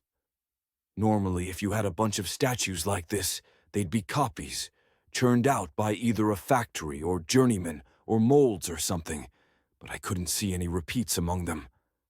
Each looked like it had been done by a master at the height of his abilities. The room was huge, one of the aircraft hangar ones. Statues coming to life was one of those tropes that could bend back around on itself. It was cliché, incredibly so, but because it was so cliché, it added an extra sense of foreboding and creepiness to proceedings. You weren't worried that they would come to life. You were worried about when, and that sense of inevitability turned something cliché into something still worth doing. I understand that it took time and effort to get to me, said Arthur as we walked. Yet the actual pressures you face aren't so great. Herb is not within its final minutes. So why now? We were in cycles of stories, I said. They were inflicting harm on people and getting bigger in scope as time went on. Every single time, it felt like we were coming through by the skin of our teeth. The time pressure was low, but we thought we needed to get a move on. And now that rune magic is excluded, there are no spikes, which means that everyone is funneling into the hells. I see, replied Arthur. You're thinking that I will help draw this to a close somehow. You think that if you accomplish your mission, there won't be one more thing to worry about. He shook his head. That's the hope, I said. That's kind of what the dungeon master said. Did you revel in it? He asked. Playing the hero? I don't know, I said. I guess. Nothing I did was really... there was a huge kaiju, I guess, but other than that, nothing really heroic. In all that time? He asked. I might have understood it better if you had been hiding from the world like I was, but you came to me with a full complement of companions, and it sounded like you were very busy. But you weren't busy being a hero? He saved my life on several occasions, said Amaryllis. Said Arthur. One thing I'll say for my daughter, she was never a damsel in distress. The voice and tone didn't match him all that well, given that he looked like he was a teenager on his way to some esoteric Renaissance festival. Oh, I don't put that on you, of course. It's all the narrative. I rescued plenty of strong women in my time. Gross, I said. Which part? He asked. Did you think it better to rescue weak women? But I didn't get a chance to reply, because the stupid statues we'd been walking through had chosen that moment to come to life, and we had a pitched battle with them. They were weirdly slow, moving half the speed of a person, or maybe even less, but they made up for that by being quite heavy and difficult to break. I didn't spend too much time fighting them, instead opting to slip between them, push off against a leg that was trying to kick me, and get up over their heads. My plan had been to jump across their heads and hope that they weren't fast enough to grab me. But the plan had a problem, which was that Arthur was in front of me, and he was killing so many of them. My choice was between getting back down and taking the long way around. I looked back toward where Amaryllis had been, and couldn't see her. I went to where she'd been standing, jumping on heads to do it, and drawing the Vorpal blade as I made my way over. I dropped down among the statues, slashing at them, and realizing only after the first few swings that the Vorpal blade was cutting through them like they were made out of paper. I spotted the black glove beneath a broken arm and picked it up with my free hand while the other was fending off any statue that got too close to me. Once I had the glove, I cut my way through more of the statues, moving back toward Arthur. This will take some stamina, He shouted to me, the only way he could be heard over the sound of marble falling to the ground. He was right, but this was the first time his stamina was in question. We had gone fairly far into the field of statues, but there was still a long way to go, and they were all around us, closing fast. They didn't take all that much to kill, but there were thousands of them, and there wasn't really a way to be leisurely about it, even with their slow movements, because we were entirely surrounded. Arthur was still a master with a sword, even having been diminished to a teenaged version of himself. But after not too long, it was clear that he wasn't up for fighting off 1,000 of these things. By the time Amaryllis popped back out, gasping for breath, Arthur had slowed down, and our forward progress was almost entirely down to me slicing through marble with the Vorpal blade. I was becoming more and more grateful for the weapon. At a certain point, I took the lead, and Arthur covered the rear and sides. His swings were getting wilder with every passing minute, and I could tell he was gassed. It took 20 minutes to get to the door, and by the time we did, I was half dragging Arthur while Amaryllis did her best to cover our retreat. The Vorpal blade continued to slice as cleanly and sharply as when we started, though I hadn't really expected it to dull. Without it, I was fairly certain that we would have died. I pushed through the door as quickly as I could and pulled Arthur through, then slammed it shut as soon as Amaryllis had slipped in. Monsters could follow through doors, and if the statues did that, I wasn't sure what we would do about it. You could eventually outrun things, and they were pretty slow, but that meant barreling through a lot of rooms without the caution and diligence that the long stairs normally required. I waited by the closed door to see whether they would come through, but there was nothing, not even any banging against the door. Out of sight, out of mind, I supposed. The new room had a fountain in the center, lit from above. Inside the fountain was a small world of moss, leaves, and flowers, with a few fish swimming around in the clear water. The toad hopped off my shoulder and onto the ground, then hopped his way over and splashed into the fountain. He was unscathed by the battle with the statues, and had held on through the whole thing like he was glued in place. Arthur lowered his helm, causing the black beads of his armor to melt down into the cuirass of the armor. He was breathing heavily, red in the face, and dripping with sweat, which matted down his hair. Fuck, He said. it's been a long, long time since anyone has needed to save me. He lifted up his hand, which was trembling. This body is worse than I'd thought it would be. Having second thoughts, I asked. No, He replied. He looked down at my hand. you didn't use the ring? I looked down at my hand. I hadn't used Bethel, because I didn't really think of Bethel as something to be used. She should have acted on her own, but it was worrying that she hadn't. Bethel? I asked. Yes, Juniper, she replied. There was something flat about her voice. Are you okay? Yes. she replied. I could have used some help back there, I said. I understand, she replied.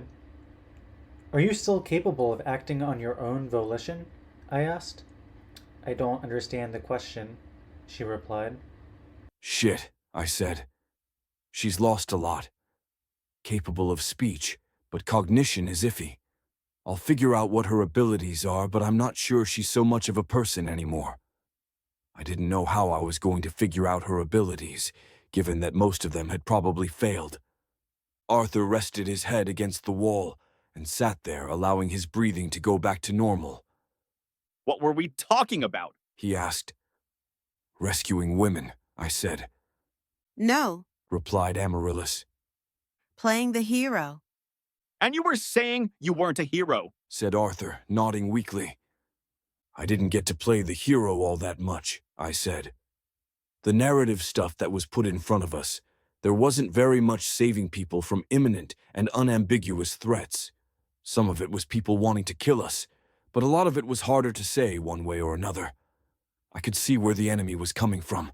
I mean, there was an element of empathy, most of the time, if not at the moment, then afterward. I paused.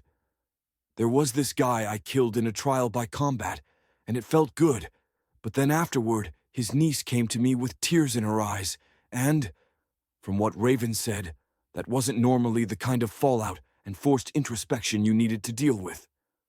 She was right, said Arthur, nodding briefly before resting his head back on the wall again. Oh, there would be weeping spouses, certainly, sometimes sons and daughters, but they were always antagonists themselves, completely irredeemable, and able to be killed without much moral consideration. Yeah, I said. I wondered how much that was true, and how much Arthur was telling himself stories. We didn't really have that so much. Oh man, there was this guy who made zombies, and...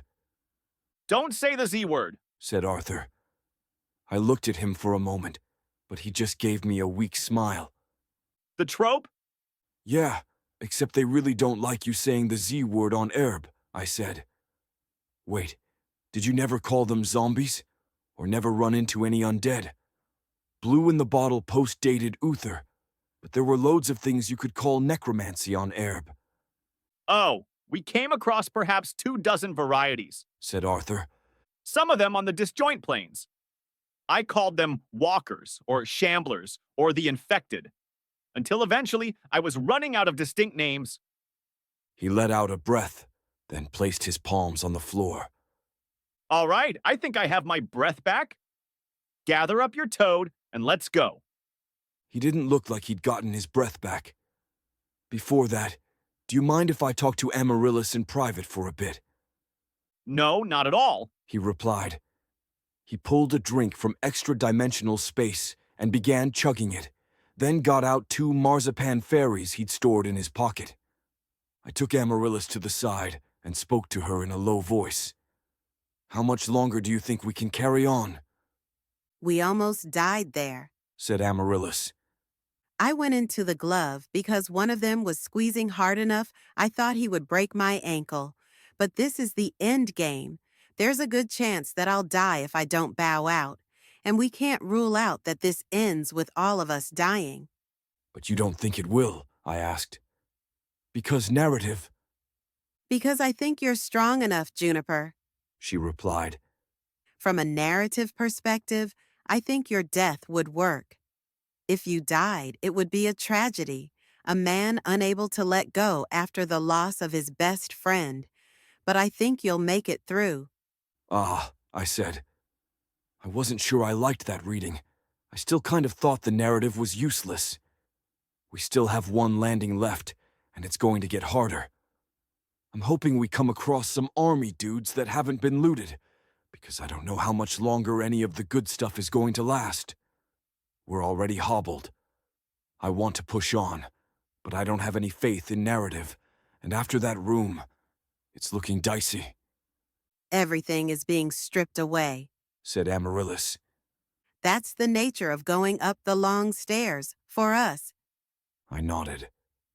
I didn't think that talk had actually helped me much, but I was glad we'd had it. Ready? asked Arthur. Sure, I said. The next door we needed to go through had a giant red X on it, which seemed a bit ominous, but wasn't a part of RDP. The rooms weren't uniformly getting harder, but we were losing our advantages, and all it took was a difficult room for us to be splattered against the ground like so much bird shit. Were you leaving the toad here? Asked Arthur. I looked back at the fountain. Oh, I said. Right. I went back to the fountain and picked up the toad. He seemed like he wanted to stay and struggled in my hands for a bit, but once I went back over to the door, he stayed still in my hands and reluctantly took his position on the shoulder. We headed off down the long stairs, heading to the next landing. Long Pig. Chapter 2, 144. Long Pig. Before we reached the last landing, Arthur's armor promptly fell apart. The thousands of black beads fell off him and hit the floor all at once, clattering to the ground and rolling everywhere. He wasn't quite naked beneath them, but he was just in briefs again. They had to have been magical, because they'd changed size when he'd reversed his age. He sighed. I'd wondered when that was going to happen. He looked at Amaryllis. Is Sable still working? And do you have a spare suit of armor? It is, and I do. Said Amaryllis. Though perhaps if we're losing storage, we should switch to full packs. Arthur grimaced. My stamina and strength are both lacking at the moment. Thankfully, there's not that much we'll need. Food and water. Said Amaryllis, popping them out of Sable and setting them on the ground. A first aid kit if the fairies fail. Guns. Lots of guns. I was mildly surprised to see proper handguns coming out of the glove, followed quickly by an AR-15 and a few magazines of ammo. The backpack never made weapons, I said, frowning at them. I had 3 years. Replied Amaryllis. They're knockoffs, obviously, made on Erb, but hopefully interoperable with weapons we find on Fireteam remnants, if it comes to that. Though I do have to point out that they're a significant amount of weight and wouldn't have done a damn thing against most of the threats we've faced so far. Firearms, said Arthur, shaking his head. I'd never wanted them to show up on Erb. So how does that fit in with them being here? Asked Amaryllis. You said yourself that I was here to convince you to come back. Why would I have a thing you didn't like or other uncomfortable news? I can't rightly say, sighed Arthur. He was looking at the guns. You know, I only ever shot one once. That time we took you to the range, I asked. Well, hopefully your knack is intact, because we might have to use these as our primary weapons. He picked up a handgun, hefting it, and inadvertently muzzle sweeping me in the process. Fucking gun safety, man, I said, taking it from him. Maybe it's better if you keep using the sword. Do you really think we'll need guns? He asked. He looked so young, and it was hard to get over it. He was clearly uncomfortable with the guns, despite being the master of however many magics, one of the greatest warriors in known history, etc. I tried to remind myself that guns hadn't really been a thing on Erb when he'd been around, and his brain was just running on old programming. The one time me and my dad had brought him to the range hadn't been a great experience, though not because anything had happened. He just didn't really like guns. I don't know, I said. Try not to sweat it. I looked at Amaryllis and opened my mouth to ask about holsters, but she was already pulling them out. It took some time to get everything set up, and I was worried about how much weight I was carrying, not so much because of the strain it was putting on me, but because I wasn't very used to fighting with guns. I'd used rifles and pistols a few times on Erb, but not terribly recently, and they'd fallen by the wayside in favor of either my sword or my magics, which had now dwindled away. I'd used void weapons with some regularity, but they handled much differently. I don't suppose these are specially enchanted, I asked Amaryllis. Or special materials? No. She replied. Looking at your notes, there were too many variables. Cold iron, silver, gold, sulfur, wood. It would have been a total crapshoot. Fair enough, I said.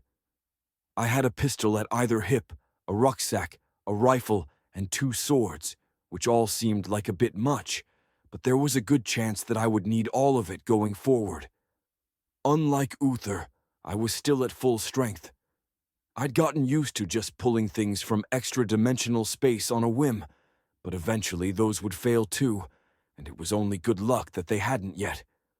But of course, for all that preparation, the next door we opened led straight into the landing, and I immediately had to disarm while Arthur stepped forward and engaged in diplomacy. This, thankfully, I could understand.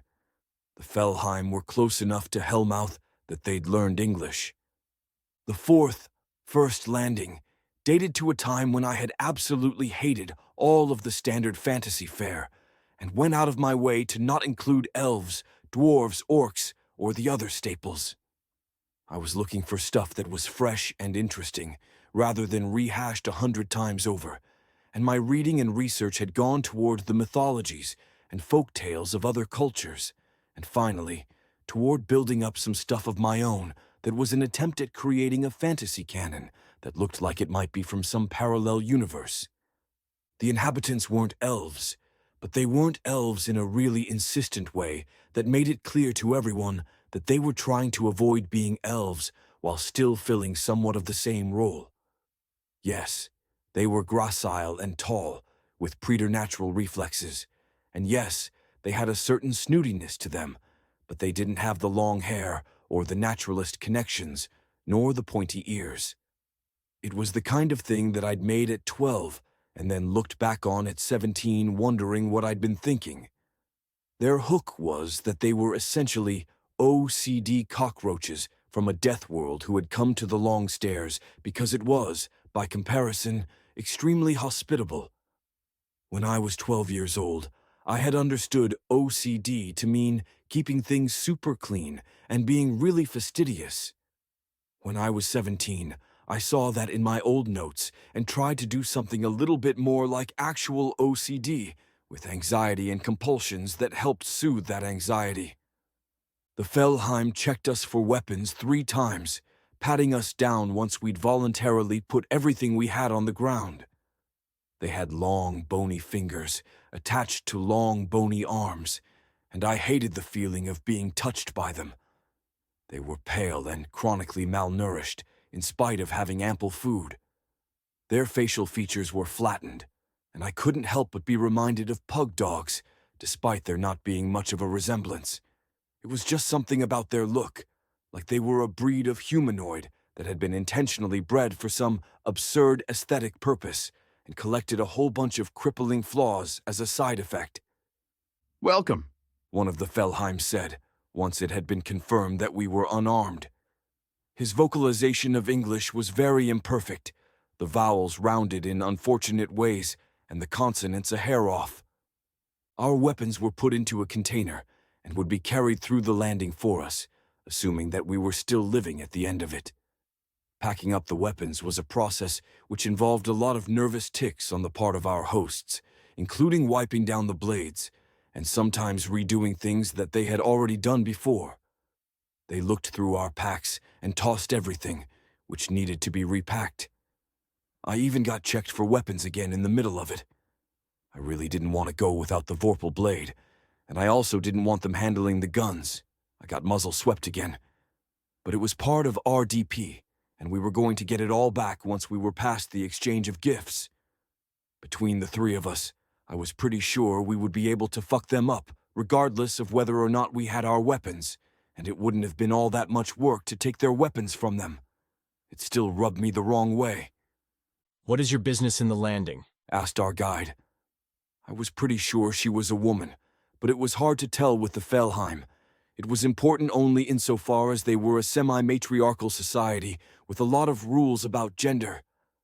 we're only passing through, Said Arthur, heading for the Hellmouth. "You will stay 1 night. replied our guide. You will barter for food and supplies. There will be a meeting with the Felinari which you will attend. You will follow our rules and customs. We said nothing in response, because there hadn't actually been a question in there.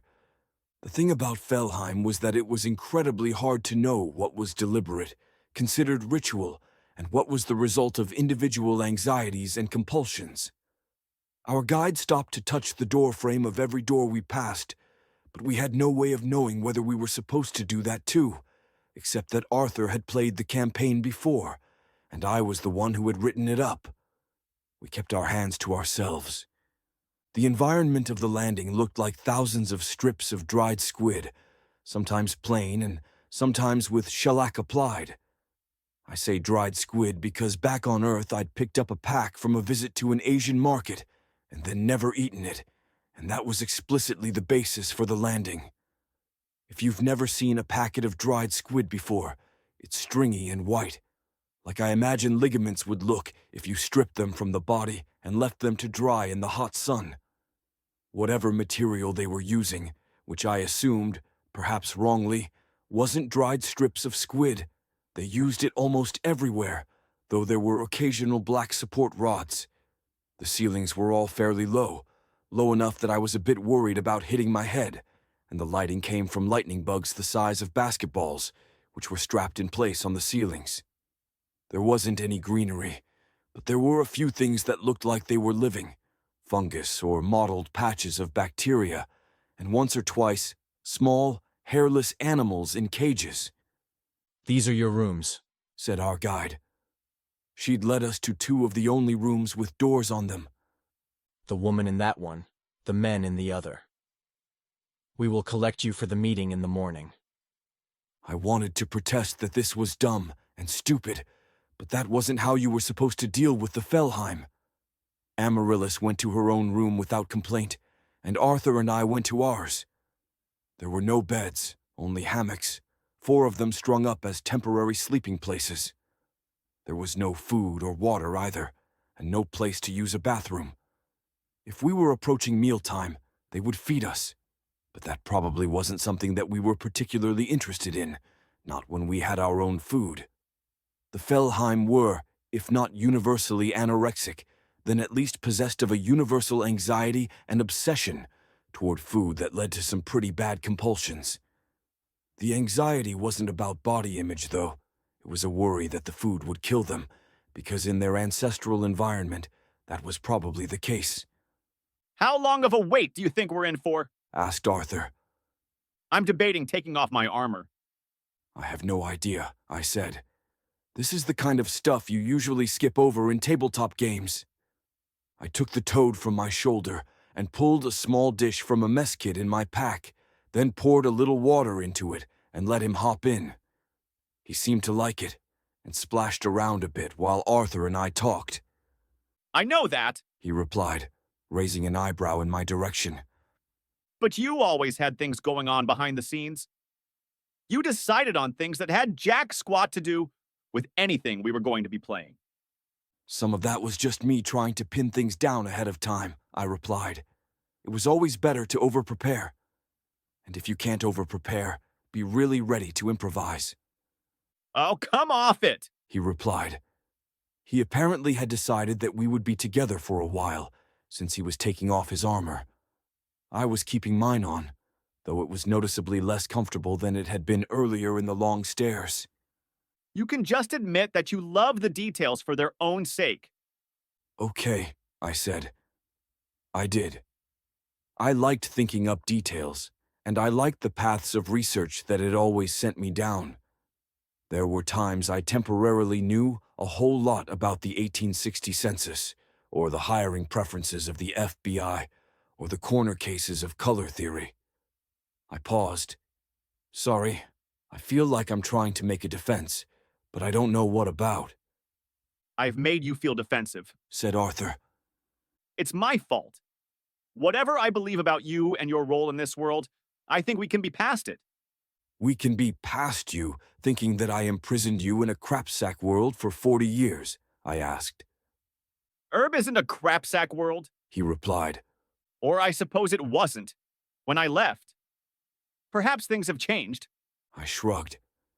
Maybe that's putting it too harshly. I was just trying to point to the torture thing, I guess. That's still, I imagine, the most sensible conclusion from your perspective. See, this is why you were always terrible when we played social deduction games. Smiled Arthur. Even if you were innocent, you would go into these tortured I think scenarios rather than just trying to make your case. No one wants to trust the guy who is willing to ruminate at length on how he would expect his actions to look from the outside point of view. Someone would accuse you, and you would say, logically, a denial of my guilt has very little information value to you. But I'm right, I said. It's still something you think. Of course. He nodded. But as I said, we can move past it, even if it remains unresolved.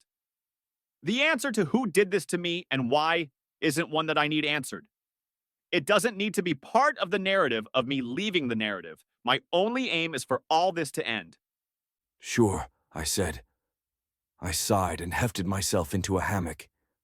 If I fell asleep, I was probably going to regret not taking off the armor, but we had no idea when the Felheim would be coming to get us, and I didn't want to get dressed again right after I'd taken everything off. If the fairies were still working, I didn't think they would do too much for sore muscles. Do you remember staying up late during sleepovers? Asked Arthur. Sure, I replied, opening my eyes back up. They weren't too long ago, from my perspective. Your mom always kept your house so cold, He said. It made it hard for me to sleep, so I would talk to you way after the lights had gone out, and you would get less and less coherent as time went on. Your responses would get slower too, and sometimes I didn't know whether there would be a response. I thought about drawing things on your face or something, but I never did. I snooped a few times, though. Snooped? I asked. Yeah, He replied. I'd get up from the cot and look inside drawers or in. You remember that wooden box you had? Yeah, I replied. It wasn't anything important, just a wooden box I'd found at a thrift shop and kept a bunch of junk in. That? He said. I never found anything interesting, which maybe you could have guessed. And I shouldn't have done it, obviously. I felt so guilty about it for years after, even once I was on Arab. Kind of a shitty thing to do, yeah, I said. I shifted around uncomfortably in my hammock. I'm not really sure what the point of telling me is. Not that I don't appreciate it. I think when I was younger, I might have said that there was obviously a correspondence between that violation of privacy and what the dungeon master did. Said Arthur. Different levels, obviously, but the feeling of being a snoop might have been similar. Now, though, I think it's just something that happened. You don't think it's, part of the narrative? I asked. Oh, I have no idea. He replied. You being here makes me think I know the narrative forces less well than I thought, if I'm being honest. Second thoughts? I asked for a second time. Not at all. He replied. No second thoughts, no cold feet, just a tight feeling in my stomach that comes from facing ineffable forces I don't understand. It's not a particularly unusual feeling. Given some of the things I've faced, everyone I know on Arab is dead now with a very few exceptions. The die is cast, the gamble is made. Sorry about your wife, I said. And children, and all that, I had the consent and support of my wife. he said. We had a good run of it together, but she was in ailing health and didn't want me to see her slowly die. I tried my best to save her, and it became clear that her death was a part of the narrative. There is an ache in my heart where she once was, but it was an ache that had been growing even when we were together, and my work kept us apart more than I had liked. There were, of course, some oddities to our relationship, ways in which it was unconventional, which have already been alluded to. The other women, I said. And a few men, He replied. It was an arrangement that He looked over at me and stopped. you should see your face. Sorry, I didn't think you would, just come out like that, I said. It was only once or twice. He replied. I still think of myself as straight. Herb is so chock full of different genders and sexes that it feels pedestrian to care about it. One or two men, I guess I should say, but there were others as well who fell into different categories.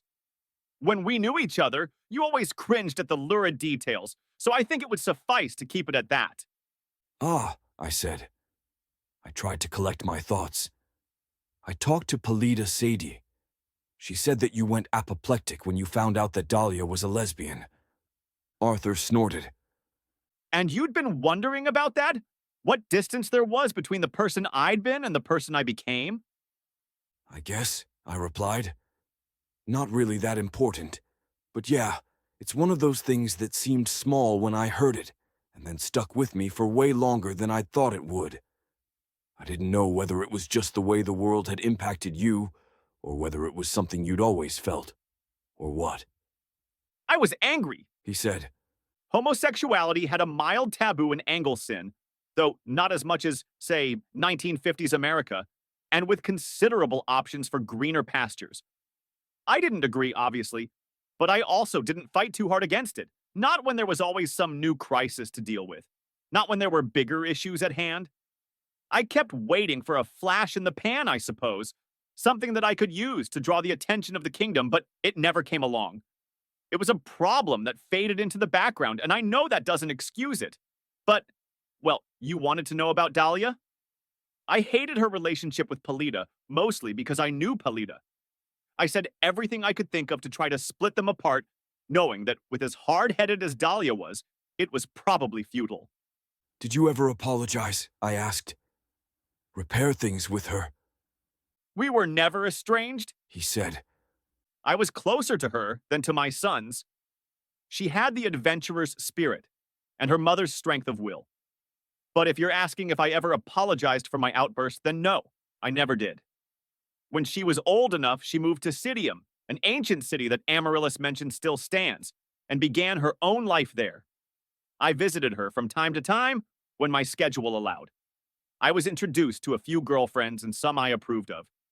It took me some time to understand her as her own person, to accept that she was going to make mistakes. He paused. You and Amaryllis, He shook his head. it's awkward for me, but I appreciated that you kept your displays of affection to a minimum. Amaryllis doesn't take after Dahlia in that regard. Dahlia never shared her thought process with me, but I imagine she chose Sidium specifically because of its social rules, which favored homosexuality. Favored it, I said. Meaning, it was the dominant thing, You don't know? he asked. I would have thought that Sidium would have been one of your direct creations. It had your smell about it. I mean, it was, I said. Cities of geological age, imbued with a magic that would keep them functional in perpetuity, so that a city could build on top of itself for thousands of generations. And being built down the side of an enormous cliff, that too. But if you're saying that they're a place with gay pride parades or something, then no, that wasn't something I ever contemplated or knew about until now, if it's still true. I mean, that's also not how I would have done it. I would have done something like, I don't know, extramarital same-sex partners or something. Or better, extramarital opposite-sex partners for the purposes of procreation and raising children, but not otherwise. I looked over at Arthur, who was staring at me. Is that exactly what it is? Yes. He said. Yeah, I said. About 3 out of 5 times I can predict what Erb is like just by thinking about what I would do if it were me making the world. As superpowers go, it's pretty mediocre. And what happens with the other 2/5? He asked. If I'm making a declaration outright, and I'm wrong, I look like an asshole, I said. But if I'm just pontificating, then it's not so bad, because I just look like the kind of person who idly speculates about things in order to show off how smart I am, I'm starting to realize how odd this all must have been for you. he said. Have been, I asked. Past tense, You know what I mean. he replied. One of the only elements of Erb that I was responsible for was Uther Pendraig, and when I assumed the mantle, he was unknown to anyone. I was free to diverge, and the name might as well have been a coincidence. But for you, you invented those things. It's like the difference between stepping into a book you've been reading and an author doing the same to a book they'd been writing. I guess, I replied. Sorry for earlier, He said. all of it. It's been a long time for me. There are a lot of emotions. And I'm sorry that my apparent death caused you so much pain and distress. No problem, I said. I get it. Though if I was being honest, I wasn't sure that I did get the complexity of everything that was going through his head. We sat there in silence for a bit, and I began to drift off despite myself. You and Tiff, He said. how'd that happen? I don't know, I replied, opening my eyes back up. I guess after we'd known each other long enough, I just kind of had a crush on her. I could feel myself blushing. And while she was driving me home, I blurted it out, and she said she felt the same. There's not much to the story, I spent decades thinking about high school. said Arthur. It was, in some ways, my job. Can you imagine that?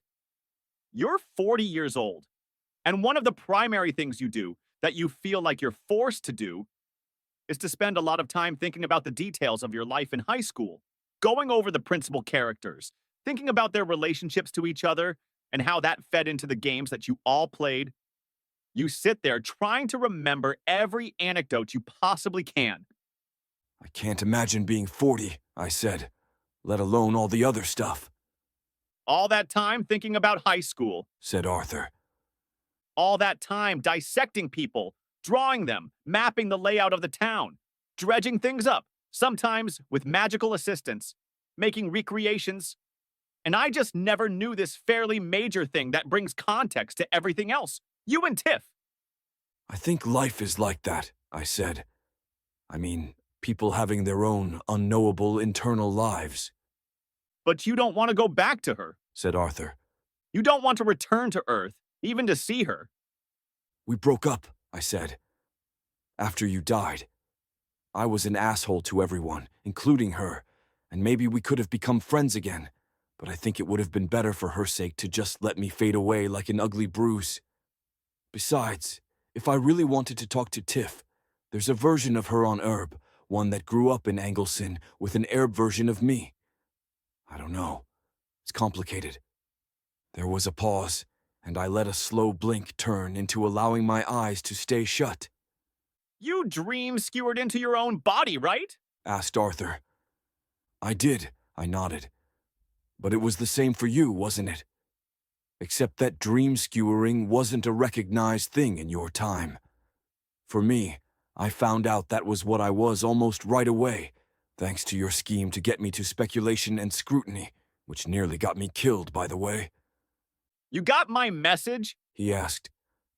I had always thought that was an extremely long shot. The mirror messages were done somewhat early on. It was, but still I got it. I said. It wasn't all that helpful. You could have come back and given me more concrete information, you know? Like, hello, Juniper. I left Arab and went to these coordinates where there's a door to the long stairs, which lead to Earth. The password is password 1. That would have been helpful. If I had known you'd be coming down the long stairs after me, I would probably have done anything in my power to stop it, said Arthur. I'd have smashed the mirror. But if you're really not going to do anything to stop me, if you are, in fact, shepherding me back to Earth, then I suppose it's immaterial. I just wanted to talk, really. I said. I just wanted my friend back. I'm glad you're coming around to that. I had missed you. You're completely different, of course, but there are things that are just how I remembered them. When you drop the Uther persona. Oh, it's not a persona. He replied, chuckling a bit. I am Uther. I learned to speak in a specific way as a king, but eventually people expected me to be unconventional. So in time, it drifted into a style of my own. But I can do code switching, the same as anyone. I said. Thank you, I guess. It's been nice. Of course. He replied. I wonder how Amaryllis is getting on. I said, looking at the wall. Oh, He said. I expect we'll never see her again. I looked over at him, suddenly feeling awake. What do you mean? We've split the party, and it's likely that we'll have to make a choice between saving her, or at least reuniting with her, or forging on ahead. At that point, we'll have a confrontation, because I'll refuse to get wrapped up in that plot, and you'll have to decide between going with me or staying to save her. He sighed, My track record of predicting such plots is actually somewhat poor, considering how formulaic the narrative can be. At any rate, I wouldn't quite wager that we've seen the last of her, but we've already been split up. If it comes down to it, I'll go with you, I said. It's what Amaryllis would want. But I'm not sure that it will come to that, and if it does, I could also just use the crystals to track you and catch up with you, hopefully quickly enough that I could get you some healing. And I would need healing because... He asked. Because it's pretty likely that without our help, you'd be grievously injured, I replied. Fair, He replied. We waited for a bit, and this time I did fall asleep with my armor on. When I woke back up, it took me some time to come to my senses and realize where I was and how I had gotten there. I looked over to where Arthur had been sleeping and was relieved to see that he was still there. I was a bit stiff and sore from sleeping in my armor, but the hammock had done a better job than I'd thought it would, keeping me from rolling around too much or laying on any particularly hard bits. There was another knock on the door, which must have been what woke me up. It was impossible to tell how much time had passed, because there was no outside light in the long stairs, and the bug whose glow lit the room was still as strong as it had been when I dozed off. I looked over at Arthur's hammock again, and was surprised to see that he was sleeping, or at least doing a really good job of faking it. Whatever curse or boon the Lord of Dreams had placed on him to make him incapable of sleep, we'd apparently gone far enough up the long stairs that it had worn off. I went to answer the door and looked expectantly at the Fellheim standing there. You will go now to the elders, It said. Arthur, I called. He was awake in an instant and moving to grab a sword that wasn't there, but he relaxed almost as quickly and spared only a moment to look at his hands and feel his face. I need to get my armor on, He said. He seemed a little dazed. That was the first time I've slept in a very, very long time. It's so disconcerting. I was worried that Arthur getting his armor back on would cause some problems for the Fellheim, but he or she just stood there, waiting patiently. Arthur was quick about it, strapping things down as though he'd done it hundreds of times before, but I was guessing that this too was something new for him, or at least something old being brought back. All the armor he'd regularly worn in the past decade or so would have been the stuff you could just whistle and have it attach itself to you, or that would slither in place onto your body, or simply appear without fanfare. Once he was done, we were guided down the hallways of the landing, through their tunnels of dried white ligaments. Amaryllis wasn't with us, I couldn't help but notice, and I hoped that Arthur was wrong about us having already seen her for the last time. The room for the elders was one of the largest we'd seen in the landing, and it had more than a dozen tunnels leading out from it, allowing the Fellheim avenues of escape in case something horrible came for them. Being able to escape made the Fellheim feel secure, and by the opposite side of the coin, putting us in a room with a single door for so long was a way of making us psychologically off balance. It didn't have that effect, because we weren't like them, which was a little funny. The exchange of gifts will commence, Said one of the three elder Fellheim. They were all ancient, with blue veins beneath paper-thin skin, and they sat on impractically tall chairs that weren't quite ornate enough for me to call them thrones. I knew them all well enough, down to their names, since the Not Elves' landing had been the most prominent among landings in the games we played. If we went against them, they would pull out spears, but I thought we wouldn't do too terribly in the fight, even though we were unarmed. They predated Hollow Knight, but after I played the Mantis Lord fight from that game, it was how I saw the Elder Fellheim. That had been one of the last video games I'd played on Earth, back when I'd developed a habit of going on Steam every night and trying to find a game that would convince me not to kill myself. Uther stepped forward. Among the weapons taken from us was an M4 carbine, a gunpowder weapon with 2 magazines of ammunition. That is my gift to you. I stepped forward. Among the weapons taken from us was an M9 sidearm, I said. It's a gunpowder weapon with 2 magazines of ammunition. That is my gift to you. I wasn't sure how my toad would present anything to the Fellheim, or whether they might expect him to, but he just stayed on my shoulder, and no one said anything about him. This was all pretty standard, believe it or not. The fire teams that came into the long stairs traded away guns, so this was established protocol. One of the first missions that any fire team went on was to reach the first landing and do a trade with the elves, usually in exchange for enchantments on their own weapons. Or, if they already had that, then something else that was magical in nature. Arming the elves wasn't ideal, and there had been some blowback, but the magic that the elves could provide was deemed to be well worth the problems that giving them weapons had caused. That the problems were mostly for the fire teams and the beneficiaries were mostly those on the surface was something that was discussed a lot during the campaign. Your gift will be presented to you, said the Central Fellheim.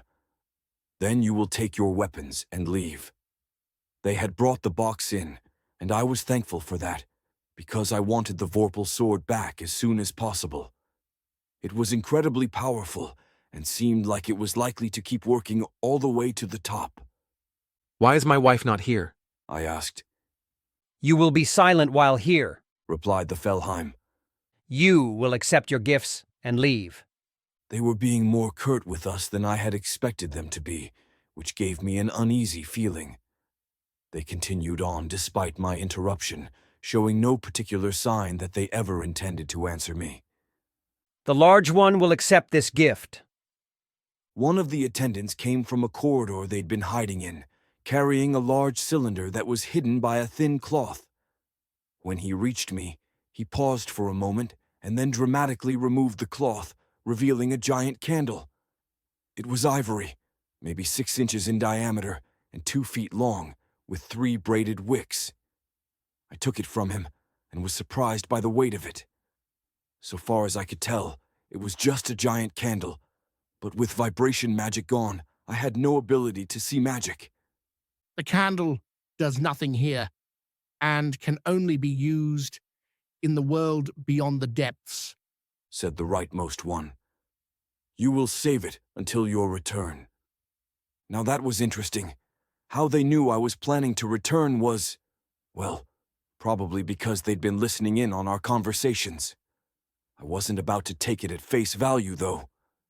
For the small one, there is something special, said the leftmost Fellheim. If they got down from their chairs, I was pretty sure I would have zero ability to tell them apart. Another attendant came forward as the previous one retreated, this one with a metal cloche. I didn't know why they insisted on these things being a secret until they were revealed. But I hoped that it would be something good, or at least relatively unexciting. The attendant lifted up the cloche and revealed a white mouse. Fuck, I said. LSP number 0001. White Mouse Protocol was one of the first bits of world building I had ever done for the long stairs. If you see a white mouse, you kill it within 5 minutes. What happened if you waited too long was a mystery, one that I had never deigned to give a solution to. It had been violated only once during a session, the second time we ran the campaign, mostly because Reimer was feeling like pushing things, and I declared an instant TPK when the time was up, not even allowing them to know what had killed them. There were, so far as I could tell, 2 ways we could play this. The first was to attack right away, killing the mouse seconds after it was uncovered. The second was to graciously take the mouse, then have Arthur crush it to death as soon as possible, hopefully not causing a diplomatic incident in the process. We had no idea why they had thought to give us this mouse, or whether the White Mouse Protocol applied, or whether the timer was ticking down, or had somehow been diffused, but there was absolutely no way that I was letting that mouse live for longer than a minute. I glanced at Arthur, wondering how he was going to deal with this, and saw that he was already heading for our weapons. I moved to the mouse, snatching it off the silver dish it was on, throwing it against the ground, and stomping it to death in what was nearly one smooth motion, as though I'd practiced it. I had not practiced it. For their part, the Fellheim seemed stunned by the brazen stomping of a living gift, and the attendant who'd been holding the cloche was the first to act, fleeing down the tunnels. The elder Felheim dropped down from their perches in unison, holding gleaming spears, and right about that time, Arthur threw the Vorpal blade at me, spinning it so quickly that it felt like a miracle that I was able to catch it. I brought it up just in time to parry one of their spears, but all three of them were on me at once, and the spears gave them better range. I dodged one and took an unfortunate hit to the chest, instantly feeling wet blood soaking through. The next attack was a heavy thrust toward my groin, and this time I was able to position the blade for a proper parry. I cut straight through the spear, halving its length, then pressed the advantage, dashing toward him. He tried to parry the second sword strike, but the Vorpal blade's edge was sharp enough to cut through the remainder of his spear, his arm, his armor, and the entirety of his torso. I used the moment of slowed time to take note of where the other two were positioned, and as soon as my blade had swept through, I was on them, using raw aggression to get the upper hand. I was bleeding quite a bit from the wound in my chest, and the fact that they could pierce my armor spoke to the power of the magic they had, or the magic my armor had lost, but the sheer sharpness of the Vorpal blade was enough to tear through them. "Fuck," I said, once they were laying on the ground in pieces. I reached down to touch my chest. It looked worse than it felt, I was pretty sure. "We should get moving," said Arthur. He'd collected his weapons and handed the rest to me. "More will be coming. They're proficient with poisons." I looked down at the wound on my chest. "Fuck," "Hey, think!" he said. "We already went over this. The elders sit up on their perch looking over this stuff. We had a whole session about it. They didn't keep their spears poisoned because poison decays over time. They'd be going through pots of the stuff. There was a whole argument about it. You came down on my side. Now let's get going." Amaryllis? I said. He stared at me for a moment. "I'm going," he said. "I'll make my own way. I'm still good with a sword, and you can track me. Try to catch up." I nodded, then took off down the tunnels, trying my best to remember the route we'd taken. The landing had a few claustrophobic qualities to it, and one of them was how hard it was to navigate. I'd have used the crystals to locate Amaryllis, but it was still giving me a headache. I managed to navigate my way to the place they'd kept us, but the room she'd been staying in was empty. I only spent a minute or so looking for a note, but it wasn't as though she would have hid it. I had no idea whether she'd fled when she heard the alarm, or whether she'd been called in to have a meeting with the Felheim elders before us, or if there was some third option I wasn't giving enough attention to. Frustrated, I took off down the tunnels, twice fighting someone who was probably just trying to come to the defense of his home. The blood flowing from my chest wound had slowed, but all the running wasn't doing wonders. I wished that I had the blood gauge on a HUD to see how bad it was. It was the first time I'd actually wanted some of the gamification back. I was following Arthur, who I could track, and when the crystals led me through a door, I kicked through, leading me back into the long stairs. I hadn't missed the seemingly endless rooms and their ridiculous rules. This one was another one with a feast set out, and I bit off a piece of still-warm chicken, or what I hoped was chicken, but tasted more like pork, before rushing to the next door the crystals pointed out. Whether through bad luck on my part or a head start for him, it took me 5 rooms to catch up with him. "Finally," he said once I was up there. "Why are you still carrying that thing?" I looked down at where he was pointing and realized that I'd been carrying the enormous candle with me. Huh. I said. I didn't even realize I'd grabbed it. We both gave the candle a skeptical look. "I'm not sure you did grab it," said Arthur. I might have grabbed it after you left. I said. A lot of the running around and killing things was a blur. "Are you really making excuses for this candle?" asked Arthur. "Juniper, at this point, it's like making excuses for a friend who's been bitten by a zombie. The candle is fucky and you know it." Uther would have never said fucky, and I wondered whether that was Arthur reverting, or code switching because he was with me, I think it might be important, though. I said. I didn't get around to telling you this, but in one of my conversations with the dungeon master, he had a book of my adventures with the title Worth the Candle, so maybe it's I don't know. important. The more I said, the more feeble it felt, Juniper, how long have you had that memory? asked Arthur. Oh, come off it. I said. You think that's a fake memory? There are subordinate memories. I can remember talking to Amaryllis about the title. That's an indicator of mimetic strength, said Arthur. What is it you think the candle does that it was so important to take? I don't know, I said. I mean, it is suspicious, but maybe it's, I don't know, the secret to all this. Maybe it's a candle of invocation. A what? He asked. A D&D thing, I said, slightly taken aback. Surely you remember Reimer talking about Pun-Pun? Oh, replied Arthur. He folded his arms across his chest. And you think it's your path to godhood? Okay, well, maybe. I asked. I don't know how to convince you that the candle might actually be important, whatever other anomalous properties it might have. And I can't leave it here because then I might never find it again. It's pretty clearly a mimic or something worse, said Arthur. Agree to disagree? I asked. Arthur sighed, and for a moment he seemed to be weighing the wisdom of trying to take the candle from me, or whether he might be able to cut it into pieces. Fine, now let's go. We should wait for Amaryllis, I said. How long? Asked Arthur, seeming exasperated that his great-great and so on granddaughter was holding things up by possibly being in mortal danger. Half a day, I said.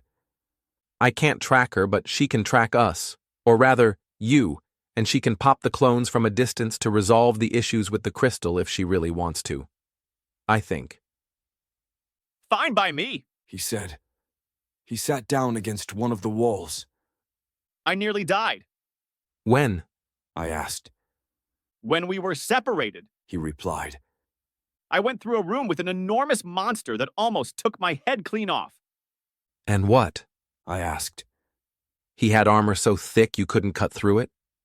He was a fast regenerator, replied Arthur. I cut off his arms and legs, and he grew them back in a handful of heartbeats.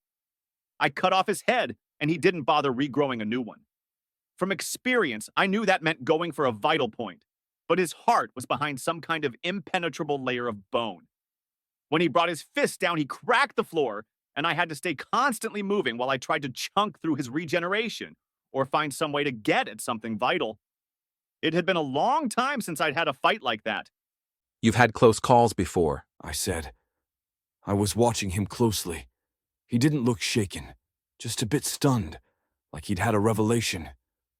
It wasn't that it was close, it was that I felt weak and powerless, he said.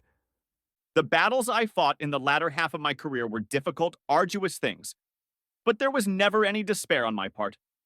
I would go through the tools in my toolbox and sometimes need to invent something new on the fly, but this, I honestly felt like I was going to die. Yeah, I said.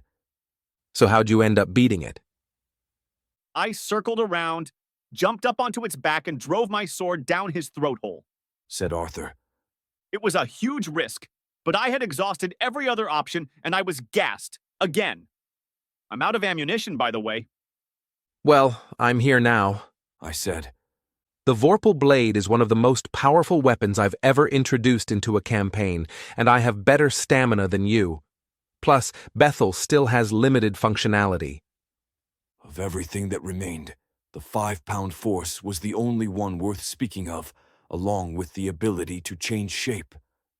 I could speak to Bethel, but it was like talking to a Markov chain. How was a normal fire team supposed to defeat something like that? Asked Arthur. They weren't, I replied. They were supposed to die horribly and then roll new characters. The guy you encountered, he was part of the second iteration of the Long Stairs. We've come across a few of them, and my guess is that as we get closer to the Hellmouth, we'll find more. Eventually, it'll just be you and me with swords that only have a mild magic to them. And hopefully, the Vorpal Blade. This is what I've been trying to tell you. You took your anger out on the others by running a campaign like this? Said Arthur. Yeah, I said. It was a shitty thing to do, and a shitty thing for us to have to make our way through. I tried explaining, but I guess this is the first time it's sinking in for you. Look, if you still want to return to Earth, I do, he replied. I think the plan sucks. I said. I think there's a good chance that we'll both die. But I feel like I have a duty to see it out, so we're going to try our best to get you to the Hellmouth, and then hope that you're not vivisected by the War Department. But first, we're going to hope that Amaryllis makes her way out of the landing and then doesn't run into too much trouble on the way to us. That means we wait. I was worried about her, but there was nothing I could do except for blindly running back to the landing and searching around. And for all I knew, she wasn't there anymore. I knew for a fact that wasn't what she would have wanted us to do. The mission was the important thing, she would have said. She was ready and willing to sacrifice herself if it meant getting to the end. I wasn't incredibly confident that she was thinking clearly, but I tried my best to put myself in her shoes. All right, Arthur replied. I need a rest anyway. We waited 12 hours, resting from the fighting and occasionally talking, mostly to share in memories of school and idle summers in Kansas or movies we'd enjoyed together. I noticed that Arthur rarely brought up his time on Arab, which must have been deliberate. I didn't mind, though. Arab had a tainted taste when he talked about it. I kept expecting Amaryllis to come through one of the doors, but after the 12 hours were up, she was still nowhere to be seen, and turning the crystals, her direction gave me nothing but another headache, which meant she either still had the clones up, or there was some other problem with the alien technology in my head. It was hard to think that she was gone so quickly, not even having a chance to say goodbye or wish us luck. It was like a soap bubble popping. All right, I said, getting to my feet and securing my equipment. The toad had been hopping around the room and spending some of his time in a bowl of water I'd set out for him. But when I stood, he leaped up 6 feet to settle onto my shoulder, like he was worried someone else would take his customary spot. Let's finish this thing. And you're taking the candle with you? He asked. I glanced down and realized I was carrying it under one arm. Yeah, I said. It might be important. Long live the king. Chapter 245. Long live the king. The long stairs had, in fact, gotten harder, and I didn't think it was just a function of us losing power as we went along. If I had to guess, part of it was because we were seeing more of the second iteration of the campaign, which had been more deadly. Because it was more deadly, there were a few TPKs, or TFMS in the parlance of the long stairs, and that meant starting over with a new party that was descending down through the Hellmouth and hitting those first few rooms. They had only gotten past the Felheim landing twice. There had always been some questions about how campaign stuff had been integrated into Arab, and this just raised further questions. I tried not to think about it, because I had enough on my plate. We nearly died to a swarm of roaches that tried to fly down our throats. I clamped my mouth shut and chewed up the 2 that had gotten in, then used Bethel to slice through them with telekinetic force until they were no longer biting me or trying to get in my mouth. It was my first time tasting roach, but Arthur was an old hand at it. When it was done, Henry ate half a pound of rations just trying to get the taste out of his mouth. We nearly died to a debilitating meme that would have swamped me if I hadn't had a bit of practice with my own shitty form of linear protocol, doing what I was supposed to do, even if I didn't understand why. We were lucky that it was local and stopped affecting us once we were out of the room. We did die in a time-looping room. We died a lot, actually. They were short loops, kind of like the unicorn loops, but confined to a single room with so many traps that there was barely room for our bodies. It took us more than 200 loops to make it out the other side unscathed, and once it was over, we were thrust right into a pitched battle against a horde of killer rabbits. There were boring rooms, too, which gave an opportunity to talk. There's a specific way to do it, said Henry. You put peanut butter on both pieces of bread, Then jelly in the center, and use the peanut butter to kind of seal up a pocket of jelly. It keeps the sandwich from getting soggy. Yeah, I get it, I said. But how often are you in a situation where you're trying to save a peanut butter and jelly until later? Brown bagging, dude. Replied Henry, shaking his head. Henry, what's 38 times 42? Asked Arthur.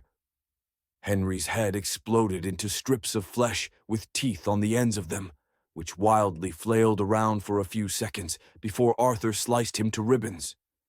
How many rooms was he with us? I asked as Henry fell to the floor in pieces. 7, I think, said Arthur. but I remember him being with us for longer.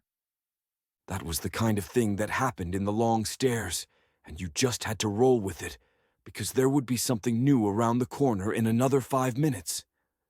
Mixed in with the tests of agility, endurance, fortitude, and combat prowess were the weird and strange rooms, which sometimes had tests, challenges, or mysteries of their own, and sometimes were just set dressing. There were rooms filled with a dozen different complicated terrariums, rooms with strange animals in cages, rooms with books, rooms that looked like caves or forests, rooms with floating white spheres, on and on. The fun part of the long stairs was that you never knew whether one of the rooms that had some interesting focal point would turn into the kind of room where you had to fight some terrible monster. You know, I never really liked mimics, I said, after the books in a library we'd been walking through had come to life. Their covers stuck together, making rustling centipedes. They were, thankfully, quite slow, and not all that deadly, though I imagined if you didn't dodge them when they reared up, a pile of books falling on you from 20 feet up might be enough to cause a concussion. You put us in a whole mimic mansion once, replied Arthur. He had gotten up on some nearby shelves so he could have the advantage of the high ground while I fought among the stacks. Now that the combat was over, I took my turn to climb up, the better to cross the room. Well, yeah, I replied. But that was just because I hadn't really done mimics before. I take the things I hate and do my own, good version of them. These aren't even mimics, said Arthur, looking at the corpses. Sure they are, I replied. It's just camouflage, he said. Is a chameleon a mimic? Is a stick bug a mimic? I mean, I said, we'd have to define terms, and you know I hate definition debates. I looked down at some dead monsters as I leapt from one row of books to the other. What would you call these things if you had to give them a name? Bookworms, obviously, he replied. Fuck, that's terrible, I said. Then I started laughing. Is that not what you intended when you made those things? He asked, looking mildly surprised. I've got no idea, I said. I don't remember coming up with them. But it does seem like the kind of dumb joke that I'd have included, or the kind of joke that I didn't intentionally include, but would be willing to run with once someone pointed it out. I don't know. That's a terrible pun, though. Hey, did I tell you about the Lich's butler named Terry Phylac? And we went on, talking sometimes, resting whenever we had a chance, tending to our wounds, fighting monsters as they came. Do you remember Allison? He asked, as we drank some water from another fountain and watched the toad play in the water. We were running low on supplies, and none of our extra-dimensional spaces were working. The rooms with food had become a necessity. Sure, I said. I thought for a moment.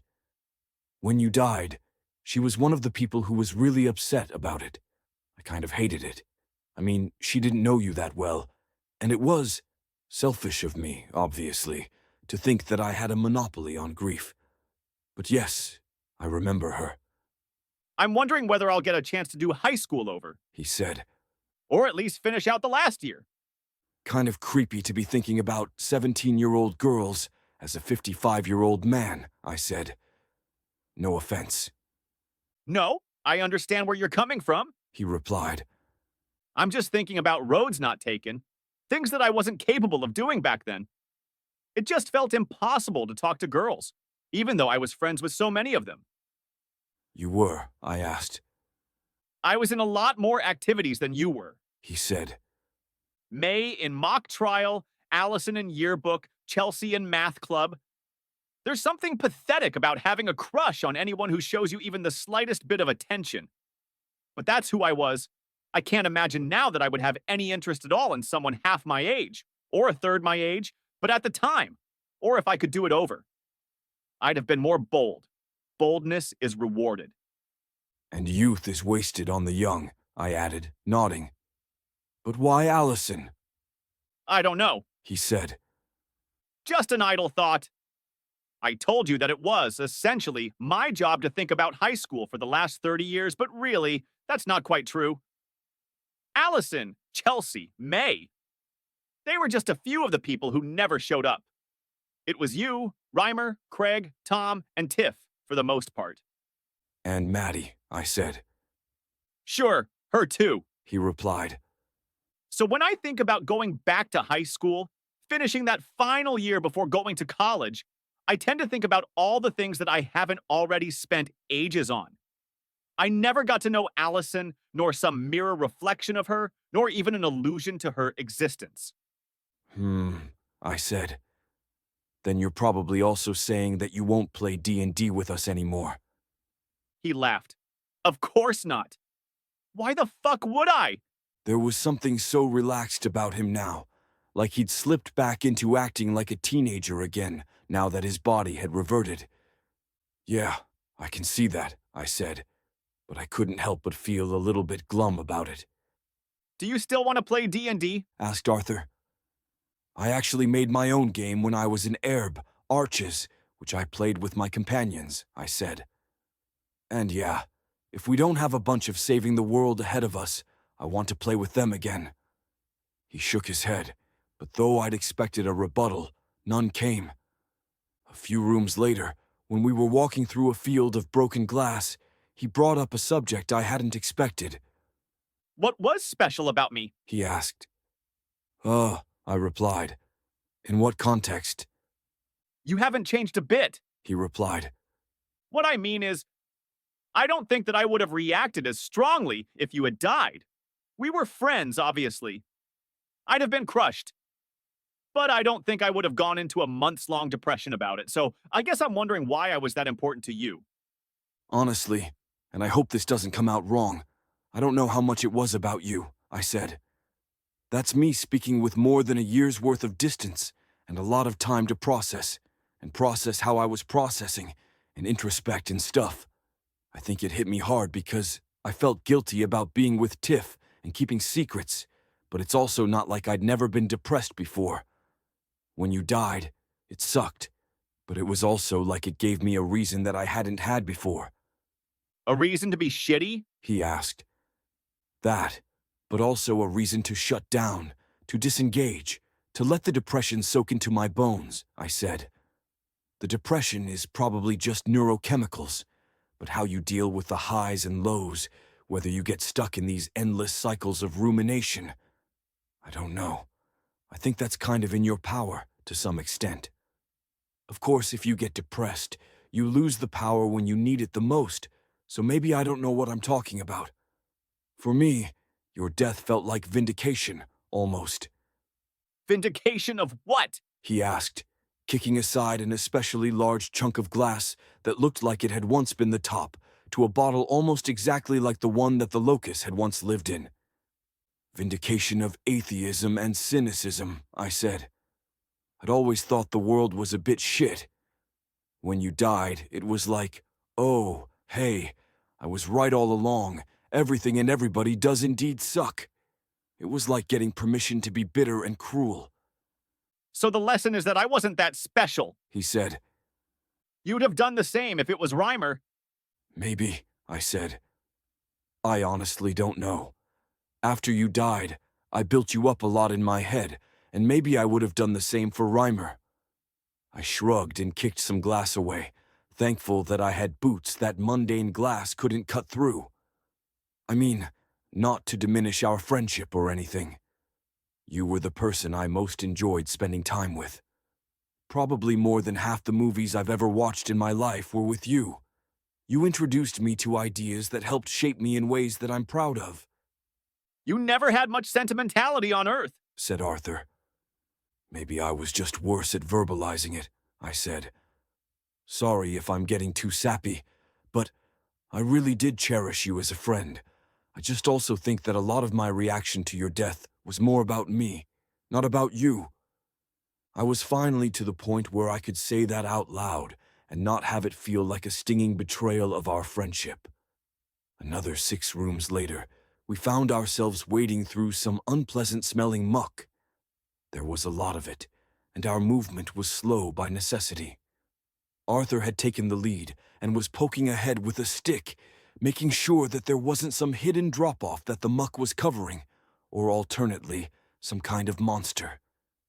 It was unpleasant, but better than having to go through yet another fight, especially given that we had virtually nothing in the way of magical healing.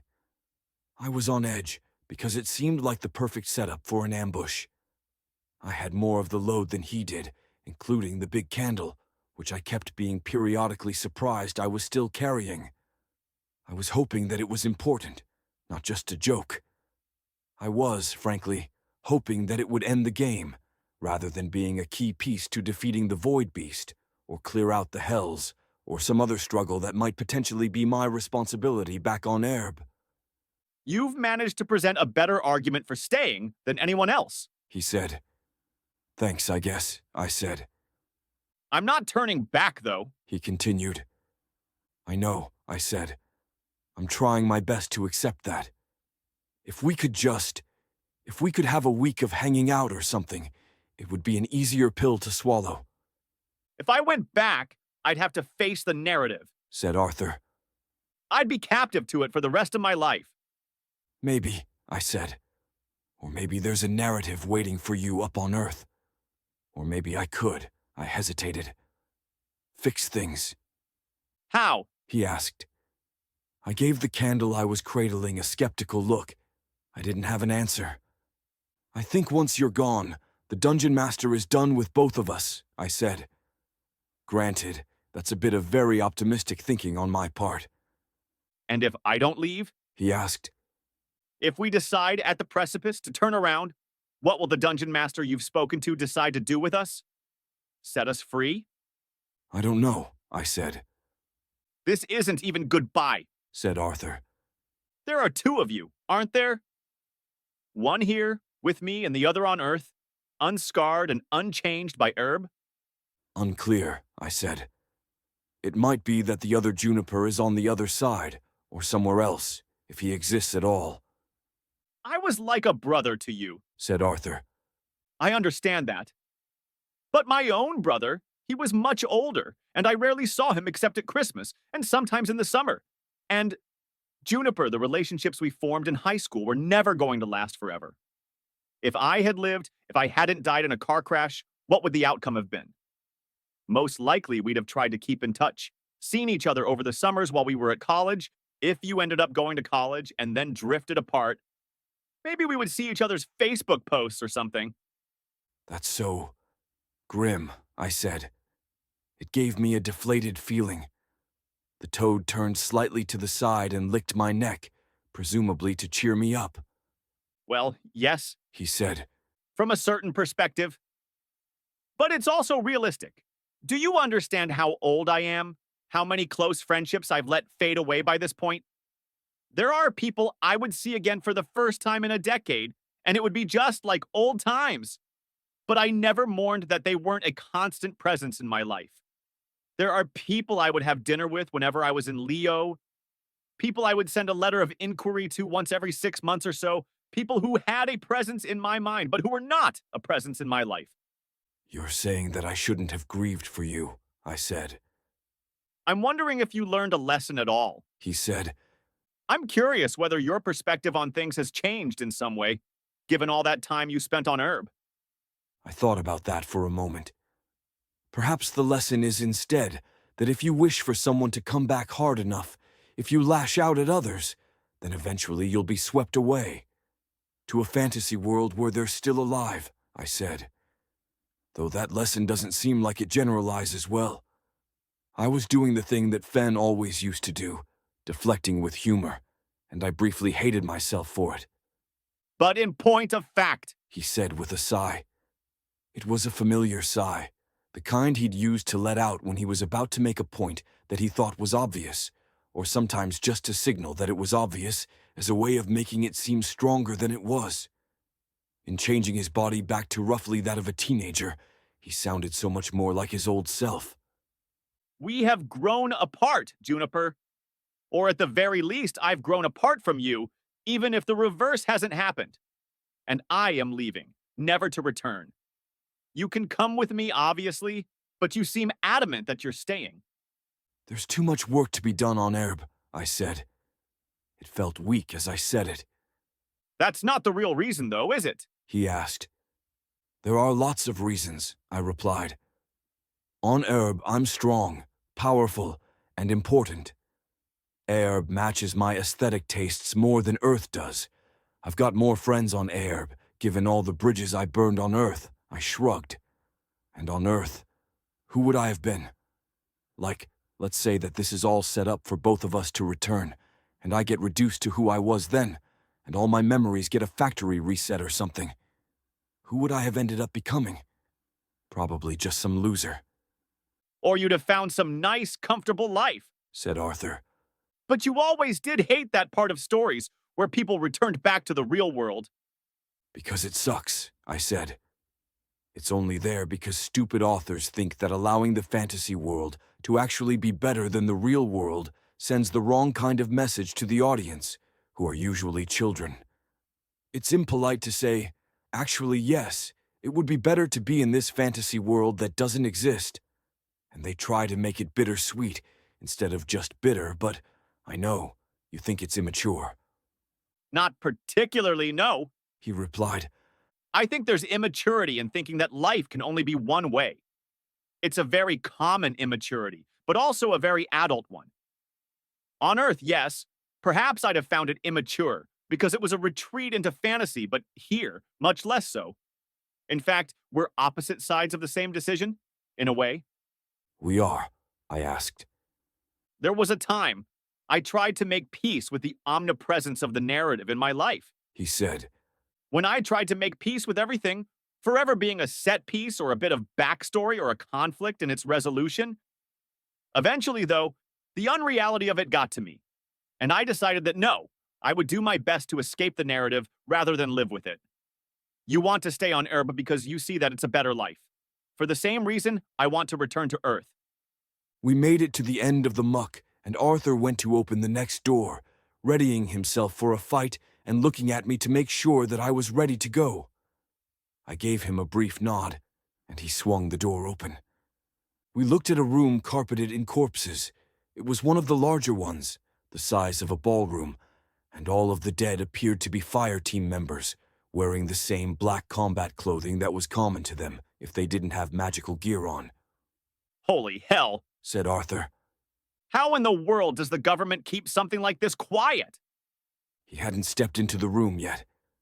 Corpses, like statues, were prime candidates for coming to life and trying to kill us. It's all the same guy, I said, once I'd had a chance to look at the corpses. So just one KIA or MIA that would need to be covered up. I'm not sure whether this all being a single person with hundreds of corpses is better or worse, though. I moved in and began searching the nearest corpse for valuables. Like most of the bodies we'd found, it was fresh, still somewhat warm to the touch. Looking around, the cause of death seemed to be different between the bodies. They were very clearly all the same man, though, dark-skinned with a mustache. Do you remember this one? Asked Arthur. No, I said. Unless this might be another time loop room. Elaborate, said Arthur. He finally stepped into the ballroom. The more I looked around it, the more I thought that was what it was, with chandeliers and high ceilings, and beneath the bodies, in those rare places where they weren't stacked, 2 or 3 high, parquet flooring. There were windows, but rather than having glass, they were painted with outdoor scenes. There was a room I made for the players, I said.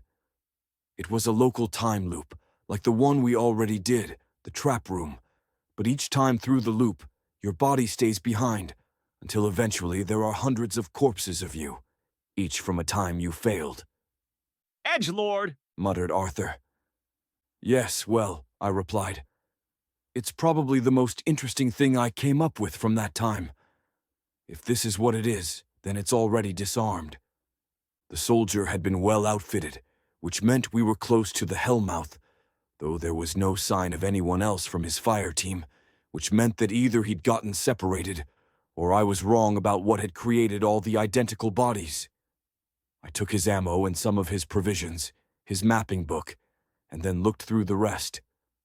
I pulled out a small bag of pills, which had a sticker affixed to them, labeling them as amnestics. Memory loss, I said, looking at them. I wondered what production facility had made them. It wasn't the kind of thing that had much commercial use. You think this is your fate? Possibly, He said. in a way, I hope so. I looked over at him. You really do? I asked. You really just want to hit the reset button on your entire time on Erb to undo it so much that you don't even remember it? I do. He said. Even the good memories of Erb are tainted by how staged everything was. The triumphs were pre-written, the love, the companionship, if any of it ever felt earned, it doesn't now. And time has passed. More time than a human can stomach, meaning that it all washed away anyhow. Erb was a cage, and this is my escape. I don't think I can express how intolerable it all is, and how much I need a way out. I wanted to object that he couldn't know that Earth might have just as much narrative. But I'd tried saying that before, and he hadn't been receptive. He'd cast himself 500 years into the future. He was right about there being almost nothing, or no one for him.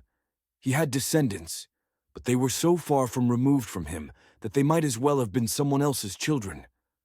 At best, what Erb promised for him was a nostalgia tour, and he could only see that as manipulation. At worst, he'd be right back in the thick of it, fighting demons and void beasts and a million other things that were probably waiting in the wings. To him, everything on Erb was fake, created for him and him alone. And if it was real, then it was real only in the way that an actor could make you believe their emotions were real. I've enjoyed visiting with you, He said, unprompted. You were the only one that wasn't a part of my adventures, though your creations were. And it's been nice to be with someone who shares the deep past. He moved over to me and wrapped me in a very unexpected hug. I hugged him back, trying not to feel awkward about it. The room full of corpses of the same guy trapped in endless loops was probably not the best place for it, but I was grateful for it. Thanks, I said. But you're still leaving. You're still going back to Earth. And you're not coming with me? He said. For all that you profess to be torn apart at the thought of my death, for all that you worked to bring me back, for all that, you're willing to say goodbye and never see me again. Yeah, I said. I guess. I suppose when you put it like that, I seem like a pretty crappy friend. No, he said. That you think it takes a bad friend to say goodbye is perhaps why you're here. We made our way through the corpses, toward one of a dozen doors around the perimeter of the ballroom. The bodies were distributed unevenly, clumped up in places, and we avoided the piles that were big enough that we would have needed to climb. I wondered about the soldier and what he'd gone through. Most likely there had been a moment of sinking despair when he realized that eventually there would be so many bodies that he would instantly be buried under them when he respawned. Eventually, though, he must have made his way out of the cycle. We opened the door and faced the largest room we'd seen yet, larger than any other in the long stairs. It was completely dark, save for the floodlights that were half a mile away, shining down from a hole that was 40 stories up in one small area. Illuminated beneath the floodlights was a demonic version of Stonehenge, looking more like obsidian teeth than anything else. Hellmouth, I said, looking at it. We're here. So we are, Said Arthur.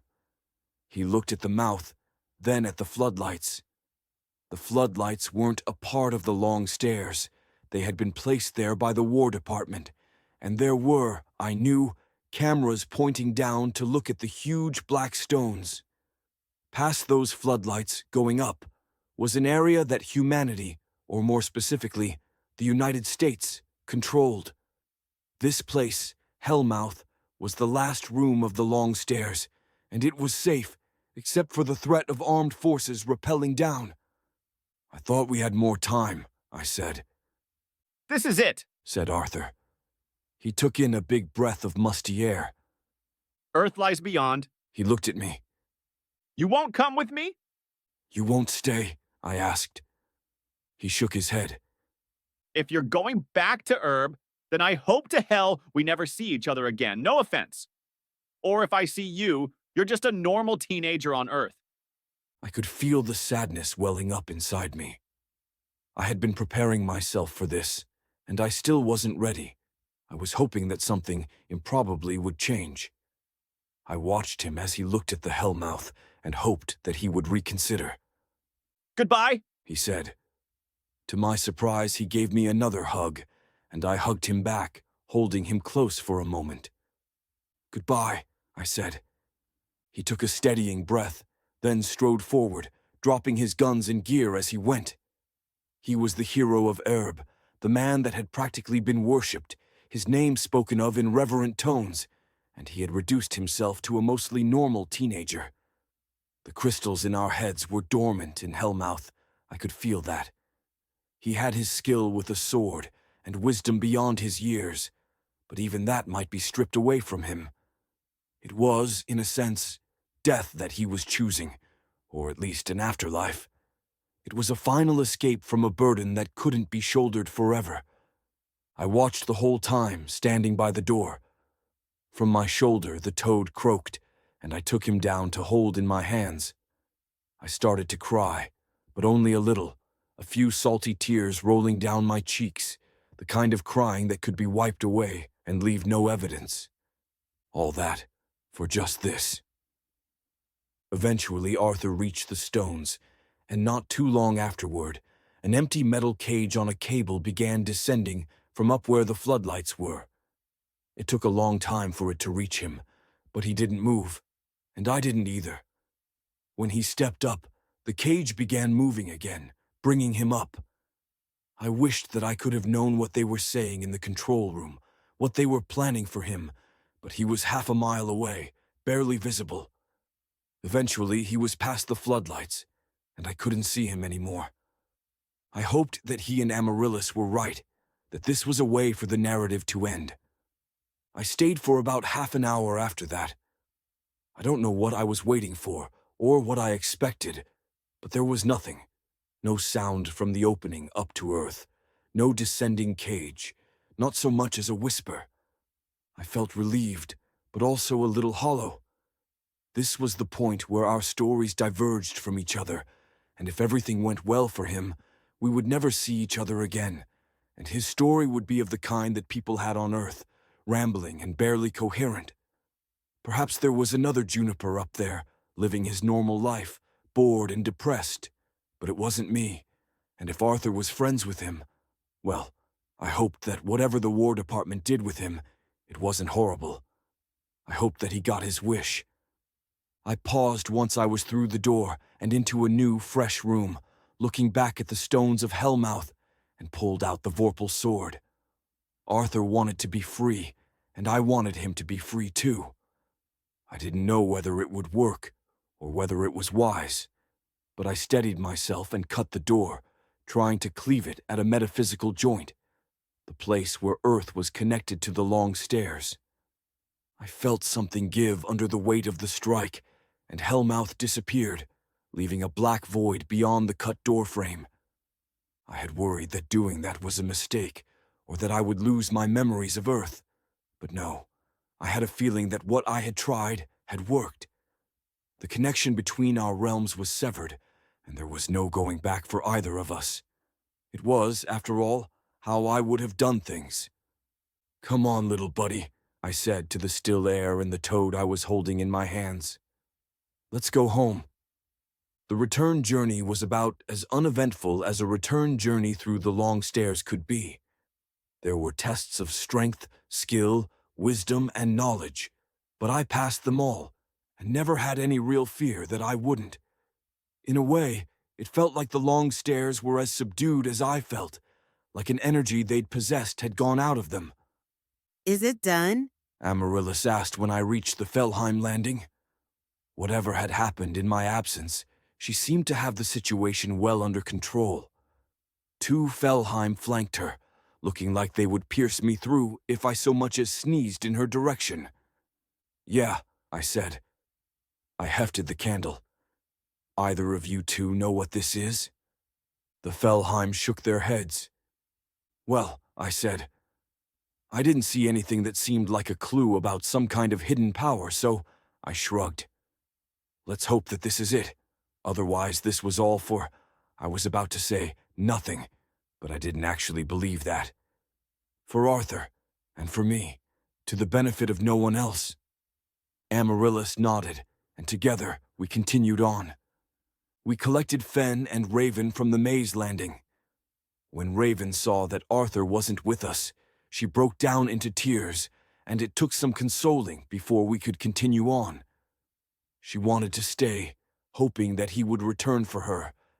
Then when we said no, she demanded we push forward up the long stairs, regardless of the consequences to her health.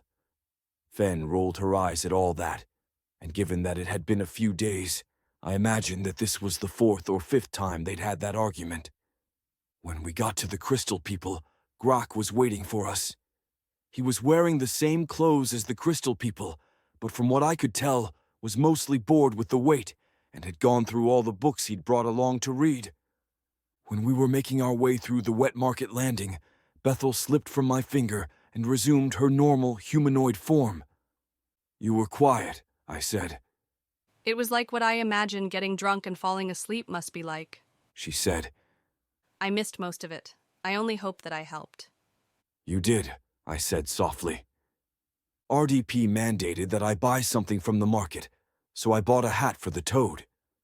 I wondered quietly what his purpose was, but then decided that he was a locus, and maybe his mere existence was enough to justify him. Not everything needed to have some grand purpose. That was where Uther had gone wrong. Sometimes things just were. And then, not much more than 20 rooms later, we were out the last door and standing on a platform of bone in the middle of an enormous crater. It was different, but only slightly. It seemed to have rained while we were gone. I wasted no time in lighting the candle, hoping that it was something good, something that would help with our circumstances, something that would be worth it. There was still the possibility that this would end in one last, unfunny joke of the kind that the Dungeon Master and I both liked. I watched as the 3 wicks burned down. Why would this work? Asked Raven. It could have been anything, I said, watching the candle burn. Literally anything. It's never an entad, said Raven, though she sounded doubtful. It's not an entad, said Grok. This was the 3rd or 4th time he'd repeated that. It looks like a normal candle. So why would this work? Asked Raven. Don't jinx it, said Fen. It'll work because it's over, I said as I watched the flame. I did the thing that I think I was put on herb to do. I swallowed, thinking about Uther going off to an uncertain fate. I said goodbye. It happened when the candle was half burned down. The candle was white, and the whiteness began to spread, moving across the bone platform to change its color, then moving through my companions and the background and everything else. The sounds of the world around me faded away until I could hear nothing but the pounding of my own heart. Eventually, I was alone in a familiar void of white. Standing in front of me, as though he'd always been there, was the Dungeon Master. He was wearing a small paper party hat, and as my eyes met his, he blew on a party horn, reflection at the end. Chapter 2, 146. Reflection at the end. See the end of the chapter for notes. The Dungeon Master looked different. He was still wearing a hoodie. This one said Dice Girls on it and had a D4, D6, D8, D12, and D20, all with legs, arms, and little faces. They were dressed up, each with their own costume. I thought from context they were supposed to be the Spice Girls, but off the top of my head I had no idea what the Spice Girls looked like, and the reference would have been old when I was a baby. The dungeon master himself had a goofy grin on his face and was in better shape than the last time I'd seen him. He'd gotten a haircut, and his beard had been trimmed. When I didn't respond to his party horn, he blew it again, waggled his eyebrows, then tossed it and the paper hat to the side. I might have expected them to vanish, but they just sat there on the white of the void. "So," he said. "So," I replied. Nachlass is a German word, He said. It's used in academia to describe the collection of manuscripts, notes, correspondence, and so on, left behind when a scholar dies. I said. "Okay." And He asked. "And what?" I asked. "Is that supposed to mean something to me?" it's the pun you didn't get. He said. Back in chapter 147. He looked slightly disappointed. "Oh," he said, brightening somewhat. He produced from thin air the book I'd seen him with earlier, titled Worth the Candle by Juniper Smith. It's a present of sorts. I took it from him, not really liking where this was going. "If you're going to grant me godhood," I said slowly, "could you stop time on Erb or something so that I can maximize how much suffering I'm able to stop?" Already done, he said. I nodded, then opened the book. It was enormously thick, so thick that it should probably have been split into at least 4 or 5 volumes. It took me some time to flip through the chapters and find chapter 147, but eventually I did, and I began to scan it. It seemed to be from my time at Sound and Silence, written from my own perspective, though of course I had no memory of writing it. I started skimming when I didn't immediately see anything, until eventually I got to the section where I was sitting in Ermarator's class. She had procured the use of the Urquhart stone, which, when you gave it the notes, correspondence, memoranda, and other writing of a person, produced from its black water a sea monster. "Nachlass becomes Loch Ness?" I asked. "Loch Ness Nachlass." The dungeon master beamed at me. I set the book down. "Look, that's, great. But is this the end?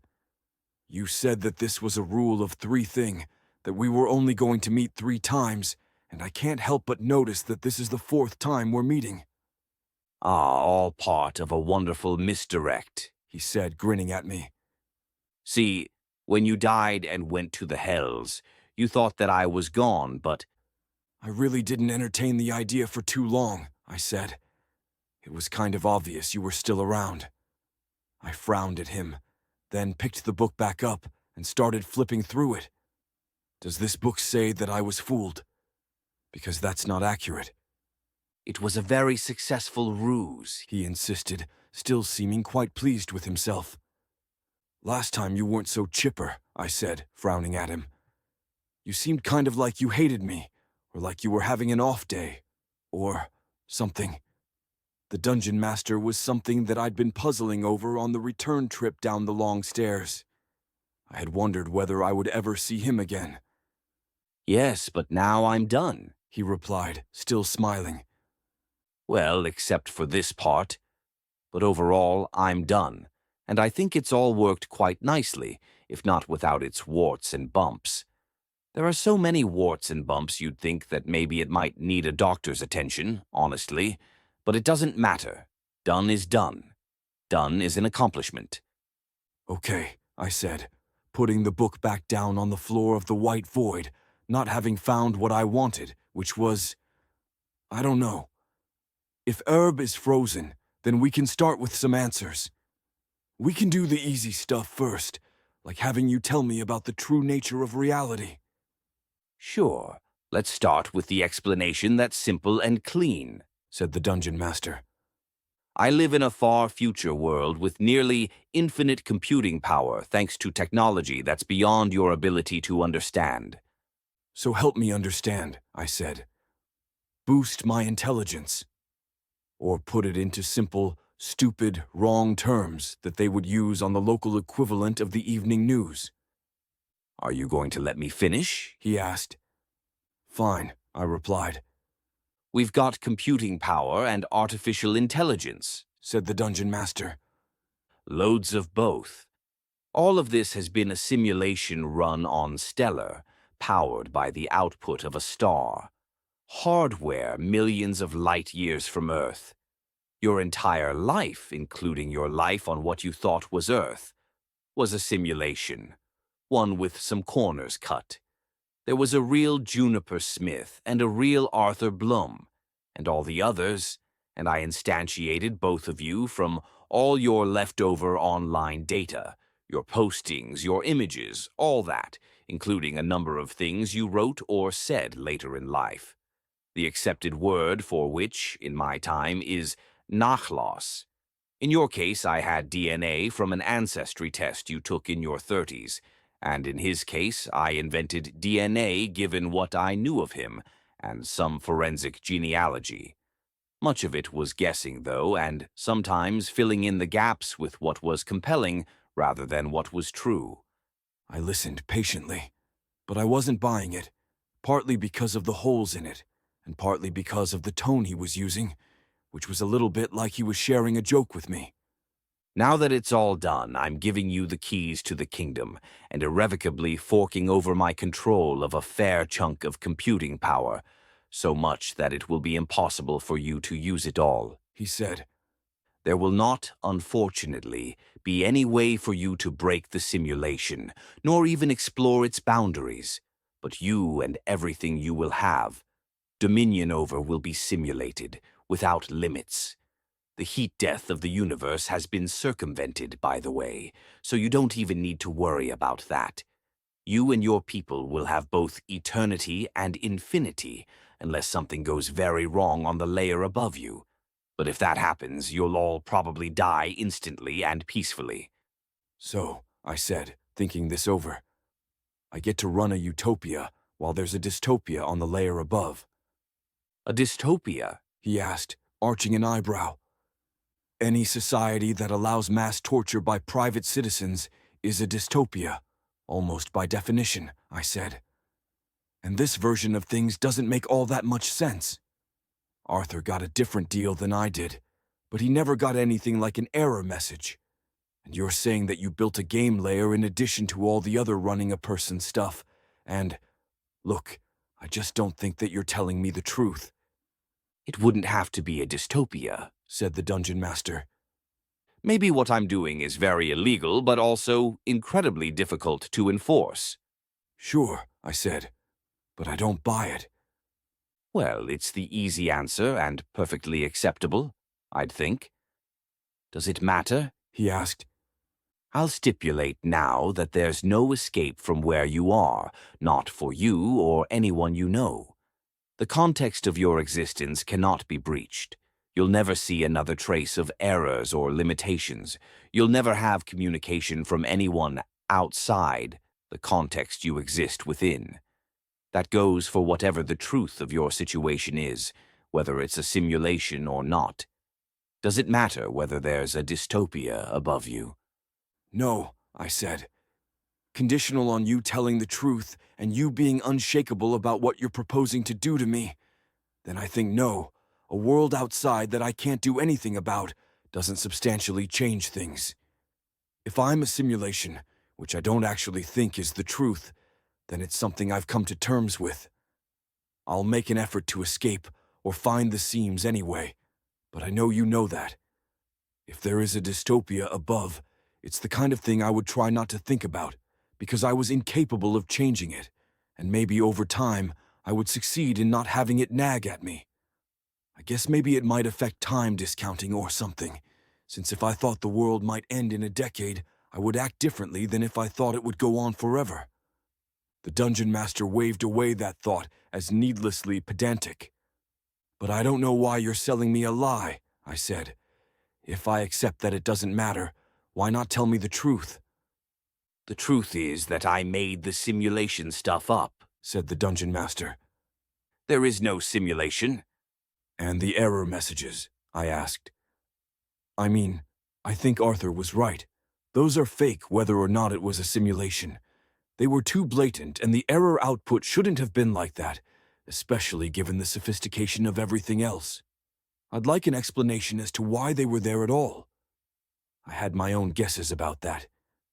Think about the differences in how you and Arthur perceived your existence on Erb, said the dungeon master. Arthur was always questioning the nature of his reality. If I told you up front that it was all fake, I was hopeful it would help you to come to the conclusion that you came to, that fake or not fake, it doesn't matter. Better to have an existential crisis early on than dragging it out. You were already having thoughts that it was a simulation right from the start, and how couldn't you, with the game overlay? In retrospect, I kind of smacked you with it, maybe a bit too hard. Both times, with the big red error messages, it was a good place for them, though, because I also needed to communicate something to you. Which was? I asked.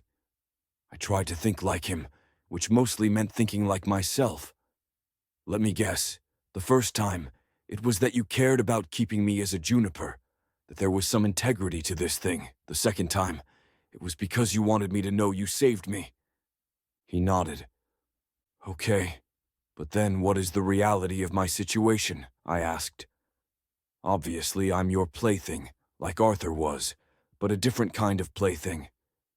Are you asking what the point of the situation was? He asked, tapping his foot. No, I said. I'll ask that later. I'm asking what's capital R real? I'm a god of a sort in this context, he said. I make worlds.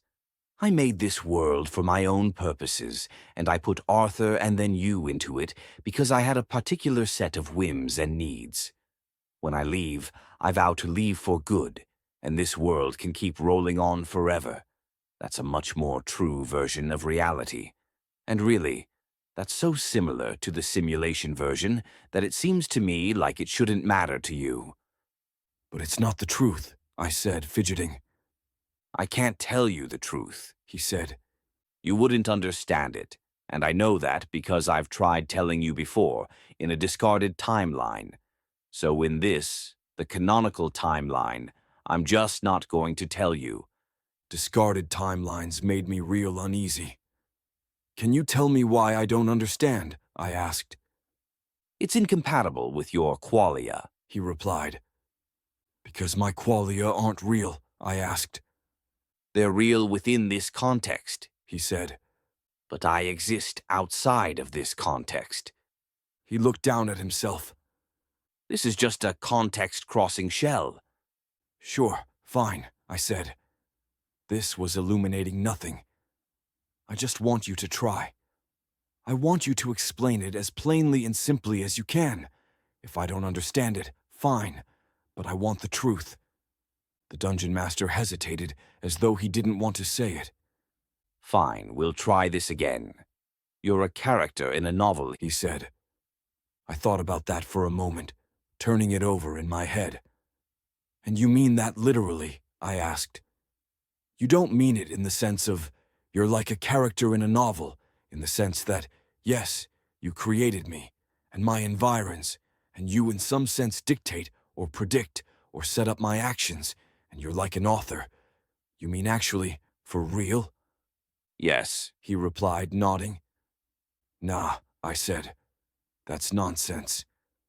I know you said that I would say that, so congratulations on being right, but I do have qualia. I'm not a pea-zombie. I can see you, touch you, feel you. I have memories of so many things. I can feel my tongue in my mouth. I'd more easily believe that you're from the far future, simulating me and everything else, or that I'm a brain you put in a jar and hooked up to wires. I can't prove it to you, he said. That's what I mean about context. You're not real, And I can't take you out of there to show you that you aren't real. It's words on a page. What's real are the emotions and thoughts that those words can evoke in people, and specifically, that they evoked in me. Those are real, which were the whole point of this, for me. That's why your story was fundamentally about reality, a story about stories, about what we choose to take from fiction. Do you see the duality of you and Arthur? He rejected the narratives. He rejected the cycles.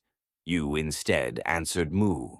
You said that it didn't matter, that even if it wasn't real, it was real to you, and that was enough.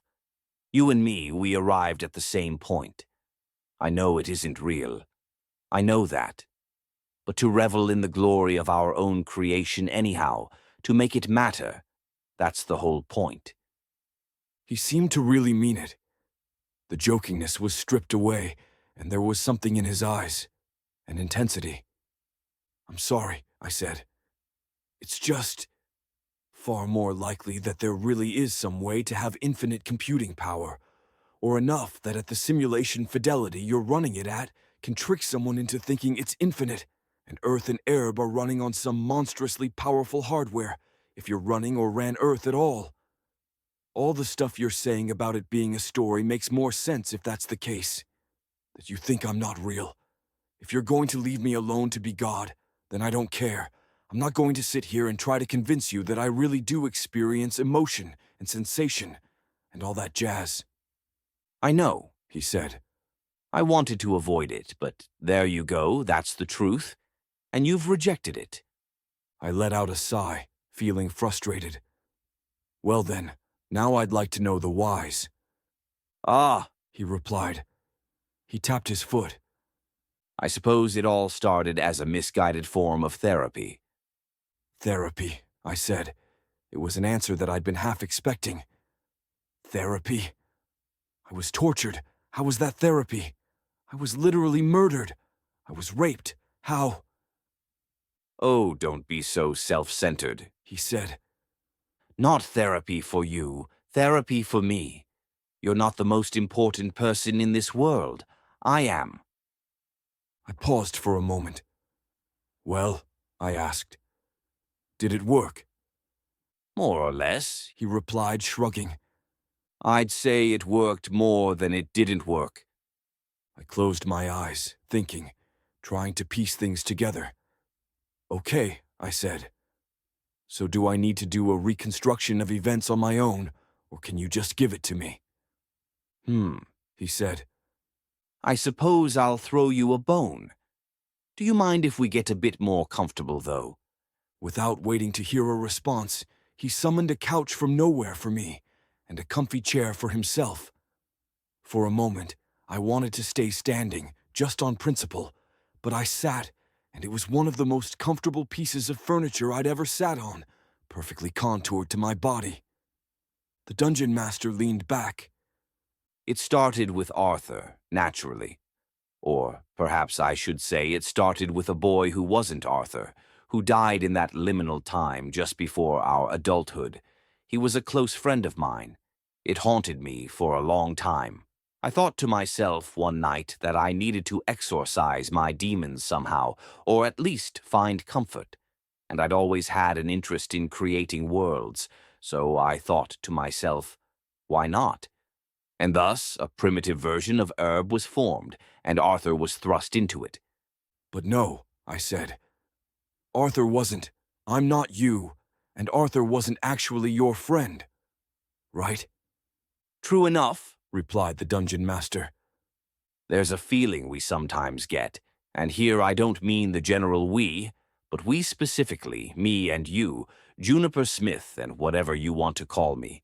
There's a feeling of coming back to something in search of the way it made us feel and realizing that it doesn't produce that emotion for us anymore. We do this constantly. The most distinct time you felt that feeling of not feeling was reading through the Pippi Longstocking books. You'd read them when you were young, and you had one of your first crushes on Pippi. Then, when reading them again at 15, you realized that you'd been completely wrong. Pippi Longstocking was, in fact, an annoying child.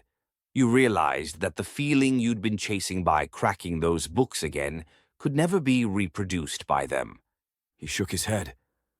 The self-reflection made the not feeling stronger, because it wasn't just a momentary disappointment, it was a disappointment that stretched into the future, a realization that you'd never get the feeling back, not in that way, that the well you'd gotten such sweet water from was now and forever dry. He paused. It's a feeling that comes from indulging in nostalgia and having the memory crumple and the emotions fail to appear. The neurons don't fire and the brain chemicals don't get released. It's like trying to light a firecracker a second time, hoping that it will cause the same explosion. And so you do what I did? I asked. You write your own Pippi Longstocking books? This was normally something so embarrassing that I would never speak a word of it to anyone, but I knew that the Dungeon Master knew. The kinds of books that a 15-year-old Juniper wrote about Pippi Longstocking while trying to produce the feeling of an early childhood crush were, obviously, an affront to good taste and would probably bring legal action from the estate of Astrid Lindgren, even if I had aged Pippi up. The Dungeon Master nodded. Your entire group was made to evoke certain feelings in me, he said. If I had used the real people, my real friends, striving for accuracy, I don't believe I would have gotten as much from it. And I made you to be a stand-in for me, not necessarily accurate to how I was, but able to bring forward certain emotions in me. You are me, heightened in some ways, sanded down in others, changed and warped to serve the purpose. True, though, to my perceptions. He looked at me, as though examining his work, and I felt uncomfortable in my seat. Anyway, he said, to get back to the timeline, I created Erb and Arthur and the people he'd known, and the town he'd lived in, hoping that some new life for Arthur would help to soothe me. You didn't think of him as real, I said. I didn't, replied the Dungeon Master. I don't. I don't think of you as real either. I don't think of this shell as real, or this conversation as real. But just because a thing isn't real doesn't mean that it can't have its impacts. You're a dungeon master. You know that better than most. Again, there was something like pleading in his eyes, as though wishing it might make me understand. It doesn't mean that it's ineffective therapy. Maybe you should. I don't know. Talk to a real therapist, if they have them where you are, I asked. I'm not being flippant. I really think maybe that would help. Sure, he replied. At any rate, things with Arthur went swimmingly. It was everything that I'd wanted when I started, barring those hiccups at the beginning, which we've already gone over. Arthur defeating the Dark King with his motley crew was just... He made the chef's kiss gesture. And then, as discussed, I wanted more and more and more. Early on, it was fairly simple, but the premise began to wear thin, and one day, out of the blue, the metafictional elements started cropping up. No, I said. The metafictional elements were always there, right from the start. You were inserting him into a campaign world that I had come up with. Perhaps we should sidestep a definitional debate, said the Dungeon Master. I know you hate those. When I say metafictional, I don't mean characters from your campaigns or world building or anything like that. All that could have been some form of prophecy. Uther recognizing things doesn't make for metafiction, not in any real sense. I mean the narrative itself. Ah, I said. So when you say it came out of the blue, you don't mean him realizing that it was all bits and pieces of campaigns he'd played. You mean he realized that he was a part of a story, or something like it, I said. And it was clear that we were in stories, and had been, just not what kind of substrate those stories lived in. I was still banking on hyper-complex far-future simulation, but it seemed like I wasn't going to get an answer. The Dungeon Master nodded. It wasn't right away, or all at once, but the thoughts were there, and they grew with time. Part of it was that I'd been a bit lazy about how I'd structured things and the solutions that I allowed to happen at particular plot points. There was all kinds of unintentional evidence, but once the seed of the metaplot was there, it kept growing, and I indulged it in various ways. The Schlossvolk, I always hated the name and said so as Vervon, but he was insistent, and there was an Arthurness to the name, were a wrinkle in the whole thing, entities that provided a diegetic explanation for some laziness on my part. Ironically, the Schlossvolk themselves had been retroactively added into the world. I did that a lot back in the day. The world of Arb wasn't built all at once, it was built over the course of a decade of Arthur's life. At a certain point, I mostly stopped making new things and allowed it to all play out. There were elements of this story that didn't sound quite right, or that I thought were more reflections of how he thought about things than whatever the seemingly irrelevant truth of reality was. I tried to put myself in his mindset, thinking about things like a dungeon master thought about his games, and that helped somewhat. He thought that Arthur wasn't real, but he didn't have it in him to curb Arthur, to make Arthur do or say things that were un-Arthur-like. He felt it important that I was me, that Amaryllis was Amaryllis, and that we weren't some puppets whose minds were changed on a whim. He had opinions on the integrity of the thing. It wasn't pleasant for him, I said. I know, nodded the dungeon master. And more importantly, it wasn't particularly pleasant for me either. Then why? I asked, clenching a fist. Why put both of you through that? I could understand if you thought he wasn't real, but if you are, or whatever is behind this shell in some other context, or whatever, why do that to yourself? He scoffed. You're no stranger to doing things that make you and others unhappy. But to be honest, replied the dungeon master, in the end I was just letting things run without direct involvement on my part. They were still real in his context, they happened, but they were less real for me. I had set up the long stairs as a way out for him, and once he went in the first time, I knew he would eventually be back. When Vervain died, that was the last I really paid much attention to it. I knew the path Arthur would take. I wanted him to take it. You abandoned the world, I said. Except not, because exclusions were still happening, and there's 500 years of history, and I know that it has my mark on it, which means your mark. Oh, once he was gone, I was setting up for you, and even a bit before that, said the dungeon master. Obviously. Where Arthur's placement on Erb was a way for me to find some comfort in his death, or to reject his death entirely. Your placement on Erb was a way for me to more directly deal with some of my problems, and to relive a period of my life that had already passed. I didn't need to do the growing that you needed to do, but the reflection on those times and their emotional truths. It was helpful, I think, though I'm sure you don't care in the slightest. I do care, I said. I don't wish pain on others. You do sometimes, said the dungeon master, shrugging.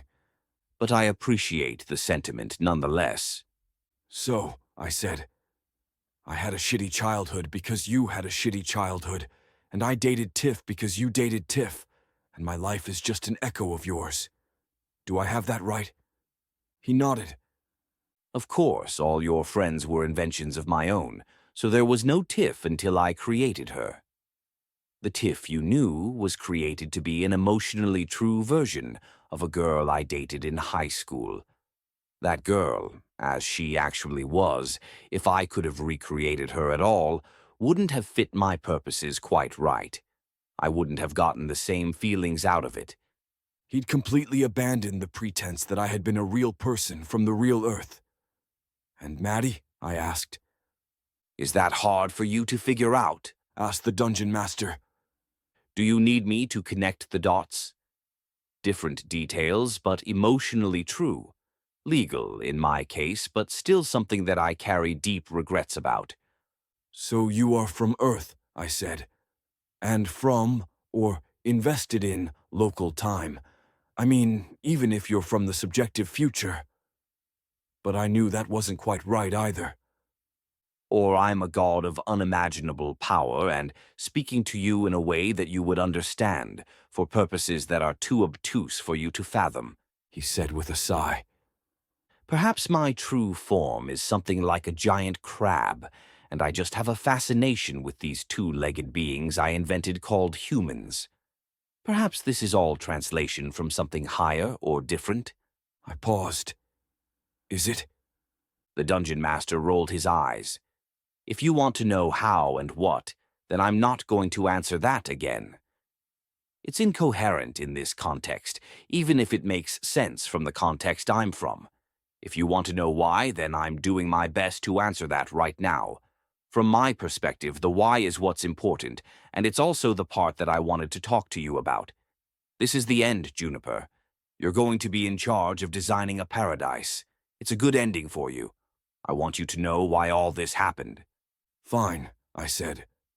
And if this whole thing was some kind of therapy that you were attempting to create for yourself, whether I was mined from the past or directly created, then that applies to Erb too. All those adventures, did they have some literal or metaphorical relevance to you? It wasn't even that many adventures, he said. But yes, they did. You already knew that, though, didn't you? You and Amaryllis worked out that many of the elements you came across had some specific or personal meaning to you. By association, they had specific or personal meaning to me. Except there was also stuff that didn't have any specific meaning to me, I said. All that shit with Falater, did that have meaning to you? Yes, he replied. A betrayal I suffered and how I dealt with it. It was the feeling of being understandably unable to trust, and having that make things worse. Oh, I said. Huh. That wasn't quite my interpretation of how things had gone down. But then, both my time on Earth and my time on Erb were just for you to get your kicks. That's reductive, he said, frowning at me. It's not a lossless compression of what I was doing. But sure, if you want to say that. Okay, I said. But then what happened to you in college, or the context, whatever equivalent of college you went through? Surely not a giant monster you had to use several types of magic to murder with the help of your sentient house that ended up raping you, right? Metaphorically, he replied, and then seemed about to leave it at that before reconsidering. I'm sorry about how things went with Bethel. How things went, I asked. I wasn't sure I wanted him to say it out loud, but it felt like a coward's move not to be plain about it.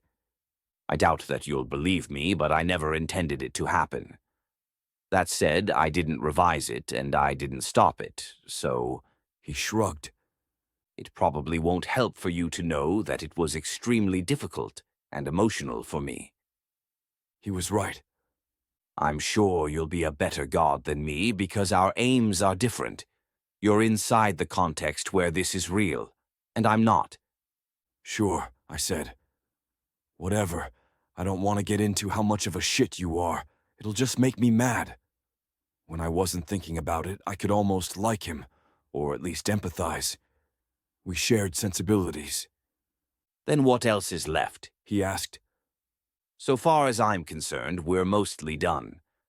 I'll show you around, but if you realize that I made my mistakes with Arthur, and that this was all about me as a person, then I don't think there's much left. So, the why me question was always just, you did this to yourself, I asked. More or less, he replied. Of course, you are your own person. He paused, as if thinking about whether what he'd just said was true. Now then, can we start the tour? What happened to Arthur? I asked. That's a dangerous question to ask me after all that work of saying goodbye, replied the dungeon master, clucking his tongue. Here's what I decided on. Arthur got to go back home and live his life. This wasn't the first time the War Department had to deal with someone like him, so they gave him some amnestics, wiped away most of his memories, and when he died in Kansas, they were there, waiting, and switch the dead Arthur for the living one, all in accordance with RDP. He would then wake up and go through some reorientation, maybe have a few good memories from Erb, and otherwise live as normal.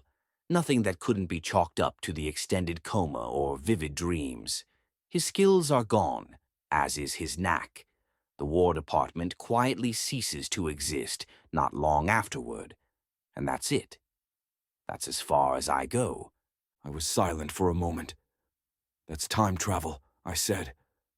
I'm a fucking god, Juniper. I do whatever the fuck I want, replied the dungeon master.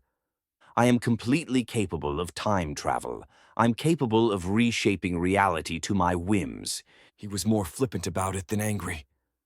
If I want to be a big old softy about it and make it so the gentle return happens, rather than the more realistic thing of him being detained for quite a bit and released into Witsec, never able to truly come back to the life I'd denied him for so long, you understand that his stories were much more high fantasy and didn't need to follow the rules of realism so strictly as yours. In an Arthur story, he was right. The ending for him was a return to the world he'd known, stripping everything of Erb away from him except some of the growth and the lessons, ending up almost exactly where he'd started. Yeah, I said. Sure. But if I want to know what happens next, then you want to know what happens next, right? I mean, I made peace, kind of, but I still want to know. So that means you still want to know. Of course I want to know what happens next, he replied. I had this great idea, which was that the War Department might keep tabs on people like him, and one day he might discover his trackers, or his knack might start coming back, and perhaps his memories could start to return without him being so beleaguered by it all. I had a thought that an undercover operative might befriend him under false pretenses, and then she might fall in love with him in spite of that, and... He slowed down, probably because of the horrified look on my face. You understand why I'm leaving it where it is, right? I nodded. You're cut off from Earth, he said.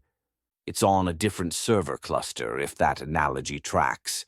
You're free to recreate it, but I know that you won't. That means you could recreate Arthur. Again, I know that you won't. No, I said softly. I won't. Now, did you want to take the tour? He asked, brightening.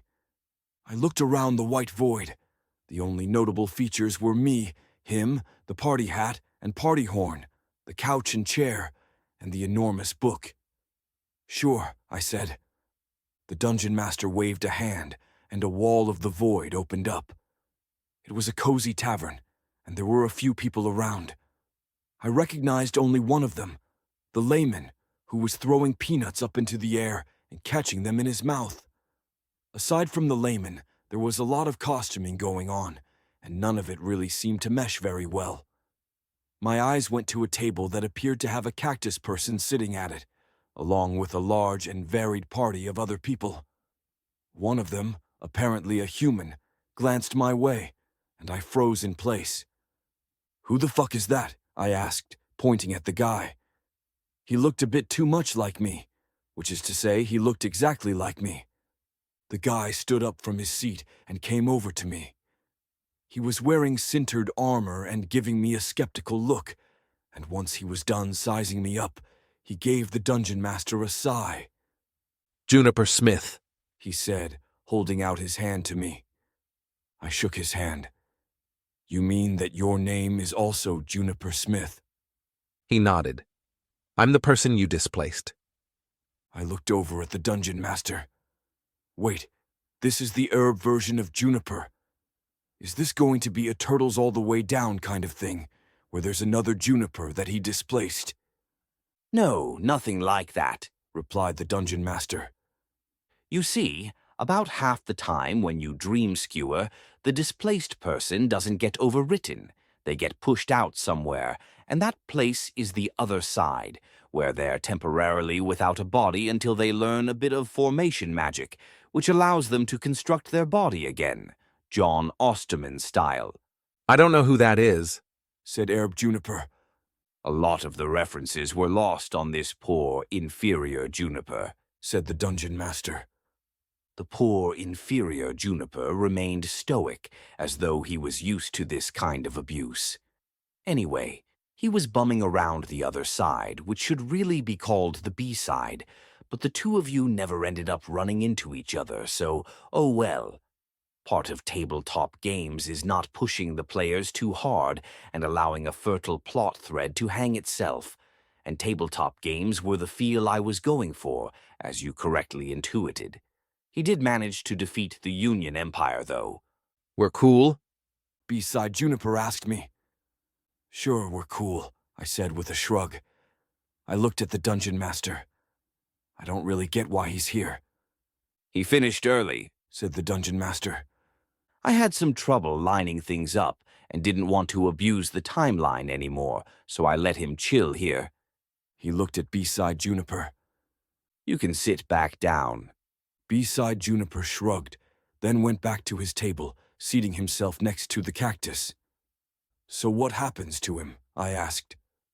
I mean, if I was playing for godhood, then are we going to be co-gods? Not unless you want to, said the dungeon master. No, the Union Empire was a credible threat to the Empire of Common Cause. He was trying to stop them from unleashing a superweapon and also secure a path home for himself, all of which he did. Of course, it was all made moot a week later, which I found absolutely hilarious. He pointed over at the table and lowered his voice. Those are his companions. Guess which ones he's had sex with.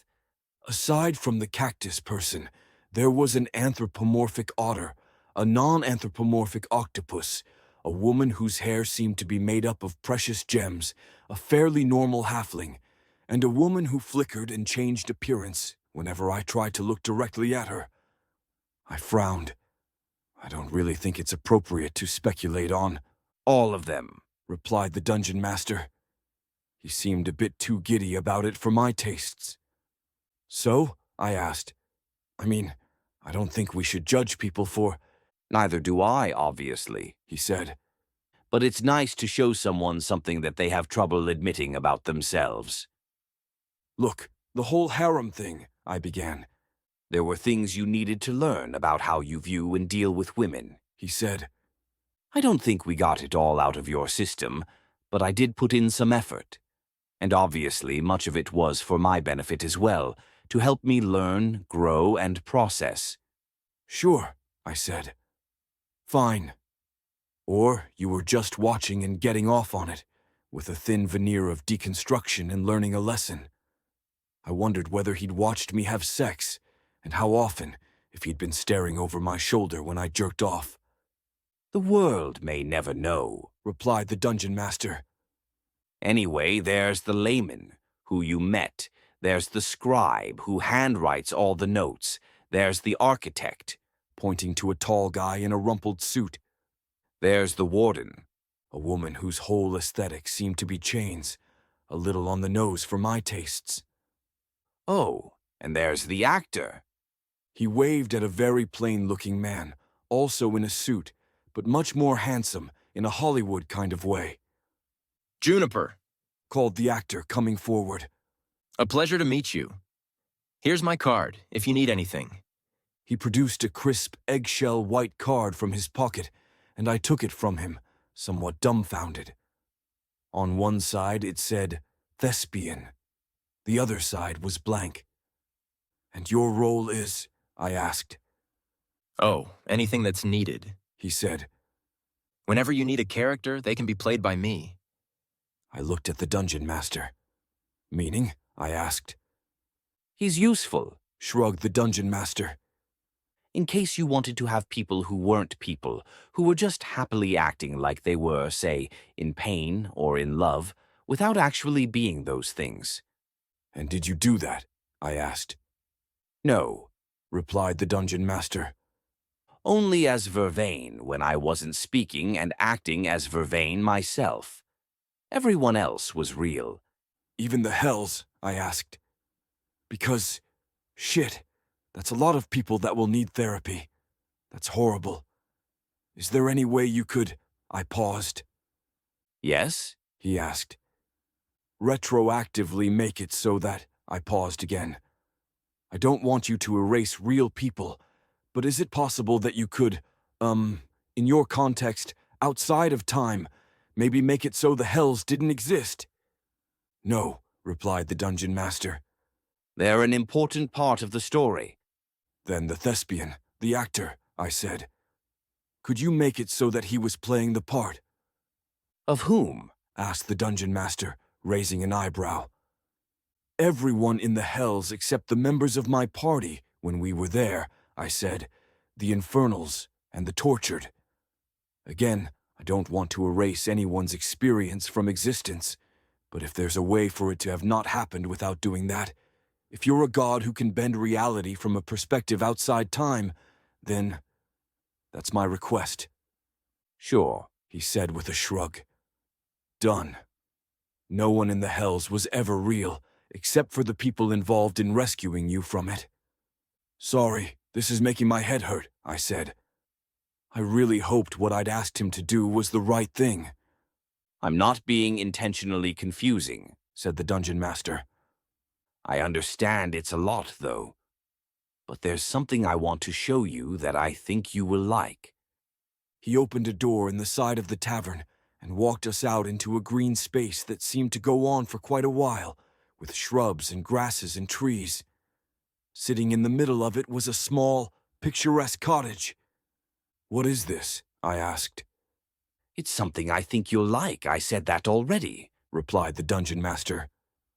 You know that what I want most of all is to go back to Erb and start on fixing things with my phenomenal cosmic powers, right? I asked as I followed behind him. I don't need to see behind the scenes.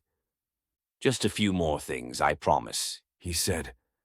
He opened the door without knocking, and I reluctantly followed him in. It was a fairly open place, small and cozy, but also with a fair amount of room to move around. I couldn't see any sign of a kitchen or bathroom. It was just a bed, a sofa, and a desk with a small computer on it. There was a man sitting at the computer, and I could tell right away he was a juniper, but sitting on the couch was someone I hadn't expected to be there in the slightest. Fen. She was dressed in a green tank top and some black athletic shorts, eating cheesy puffs. She stood up when I came in, setting the bag to the side, and licked her fingers quickly before coming forward. You're here, she said. Fen? I asked. Sup? She asked. She came forward and wrapped me in a hug. I'm not fully caught up, but I know you've been through some shit. Congrats on the win. I looked at the dungeon master. What is this, please? Fen died, he replied. She was always meant to die. It was part of how I'd envisioned things happening. She was expendable, really. Fen pouted. I'd originally meant for it to happen when she got cut in half in the forest and hastily put back together.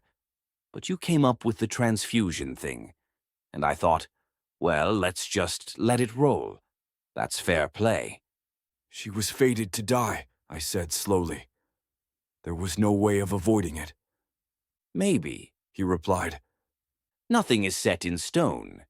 You removed her from the poison last, and you could have chosen differently. I do try to play fair the majority of the time, same as you, Fell Seed being one obvious exception. Who? I asked. Fen was grinning. But as it turns out, my superpower isn't arrows. It's that when I die, I get sent to heaven. I am, no shit, the only person on Erb to ever get into heaven. You came back to life, though, I said, looking her up and down.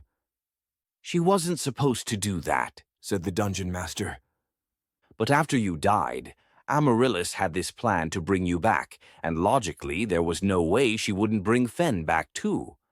I thought about fudging it or stopping it, but he shrugged. I've been trying to abide by good DMing principles where possible. That's part of why I'm showing you what I'm showing you. It's not just to display the scraps of plans that never came to fruition, which I know you hate. He turned to regard Fen. Fen coming back to life left us with a problem, though, because this Fen had been sitting around in heaven for almost 3 years. I thought for a moment about sending her back down anyway, but the timing was off for it, so with her consent, I made a copy. She's going to be pissed off when she learns about that, said Fen, clucking her tongue. In my defense, I was told that you might have an easier time if you had a Fen with you. A better chance of success. So there was a chance I would fail? I asked, looking at the dungeon master. That's what he said, replied Fen. I don't believe a damned word of it. And you've just been living here? I asked Fen. Just hanging out? Oh, sure, she said. She held up her fingers. Check 'em out. I looked at her hand and saw nothing. What am I seeing? I was eating cheese puffs, she said. And I got to lick my fingers clean, but then there was nothing left on them. No stickiness or anything. It's heaven. That's the narrator, said the dungeon master, gesturing at the juniper behind the computer. He gave a lazy wave without looking back at me. He seemed focused on typing. In case you were wondering, it's actually fairly interesting how I conceptualized him as being, all right, you don't care, I understand. So there are 2 Fens? I asked. We're gonna bang, said Fen. Me and the clone, not you and me. Sorry, I can see where you'd find that confusing. She must have seen my expression. Me and the narrator Juniper are already hooking up, in case that wasn't clear from us living in the same cottage and sharing a bed. I stared at her. I'm seeing that it wasn't clear, said Fen. It happened not too long after I moved in. He's great. But, I said, we broke up. Right, said Fen. And I was therefore free to date other people. She gestured at narrator Juniper, who seemed like he was an exact copy of me. He's not an exact copy of you, said the dungeon master, possibly reading my mind. He's you, with some extra perspective on what's going on, a little bit of future sight, better recall of the past, and a few other tweaks. Oh, he's also a better writer, obviously, since that's his main job. Huh, I said. I looked back at Fen. And that was enough. Narrator Juniper understood our problems, said Fen. I mean, he feels what you feel, but he's got extra perspective, and during some downtime, he went through and pointed out all the parts of the story that showed just how right I was. And you know me, if someone shows me even the slightest bit of positive attention, I fall head over heels. Huh, I said again. But the game's all done now, so I guess I'll be seeing you around, said Fen. Don't be a stranger. Yeah, I said. I guess I won't be. So, said the dungeon master, as the cottage was ripped away and we were back in the white void together. I guess all that's left is for me to hand you the keys. He had literal keys in his hand. I took them from him, not wanting to wait. They felt solid and real in my hand. One final piece of loot, one final entad. Not that I want to do anything with them, but you're not going to make me fight the Void Beast? Or go fight the Hells? Nope, he replied. You were never going to beat the Void Beast. I mean, it's a metaphor for various coordination problems, most notably global warming, as you know. So what does it mean if you punch it in the face hard enough to kill it? I mean, on the object level, maybe that would be cool, but it wouldn't work with the metaphor. I never built in a solution for that one. It was always there to end the world at some point. Sacrificing pieces of herb to slow it was the best you could do, short of an autocratic government that was somehow capable enough to stop everyone from all over the world from using void tools, which seems both horrifying and far-fetched to me. But, I said, that means you have global warming outside of here? In that other context you live in, there are other people for you to have coordination problems with? Sure, he replied. I frowned, not sure what to make of that. And the Hells were also some kind of metaphor? I asked. For the constant, endless suffering of the world, he said. the senseless cruelty and pain of everyday existence for most people. But you didn't want them to exist, and I knew that from the start, so they were never as real as you are. All that suffering has never actually happened except for its emotional truth and the time we spent ruminating on it. It's somewhat a load off my mind. You're welcome, I guess, I said, looking down at the keys. You can't use them until I'm gone, he said. They're safe. They do what you mean. No tricks, no traps, just the chance to build a paradise. Not that I haven't enjoyed the chat, I said. Or this weird place you've set up with aspects of yourself and a surplus fen, but I kind of want to get started on my tenure as God. Of course, he replied. He gave me a salute. Good luck, Juniper. Thanks, I said. And sorry about your friend. I hope you're feeling better. You too, he said, then vanished in a clatter of dice. Then, all at once, I had the power and got started on making a better world. The end. There it is. I hope you liked it. I hope I made it feel real, if just for a bit. 1.6 million words across almost exactly 4 years. It was a lot. You probably weren't here when it began, but I'm glad I picked you up along the way. I hope you discuss on Reddit r/rationale. Join my subreddit. Visit my website, read the world-building document, or the side story where the group plays arches, or the Christmas special, or the side story without any of the characters you know and, presumably, like. I don't know that finishing this and then immediately going on to read that stuff makes sense, but you could, if you want to. There might be an epilogue, or two, or more, depending on if I can write something I feel is worth reading. And after that, a speedrun version of the story, and maybe a version where characters are memes of themselves, and maybe some other stuff. And after that, more words, always more words, something light and fluffy to cleanse my palate, something less committed to self-reflection and honesty.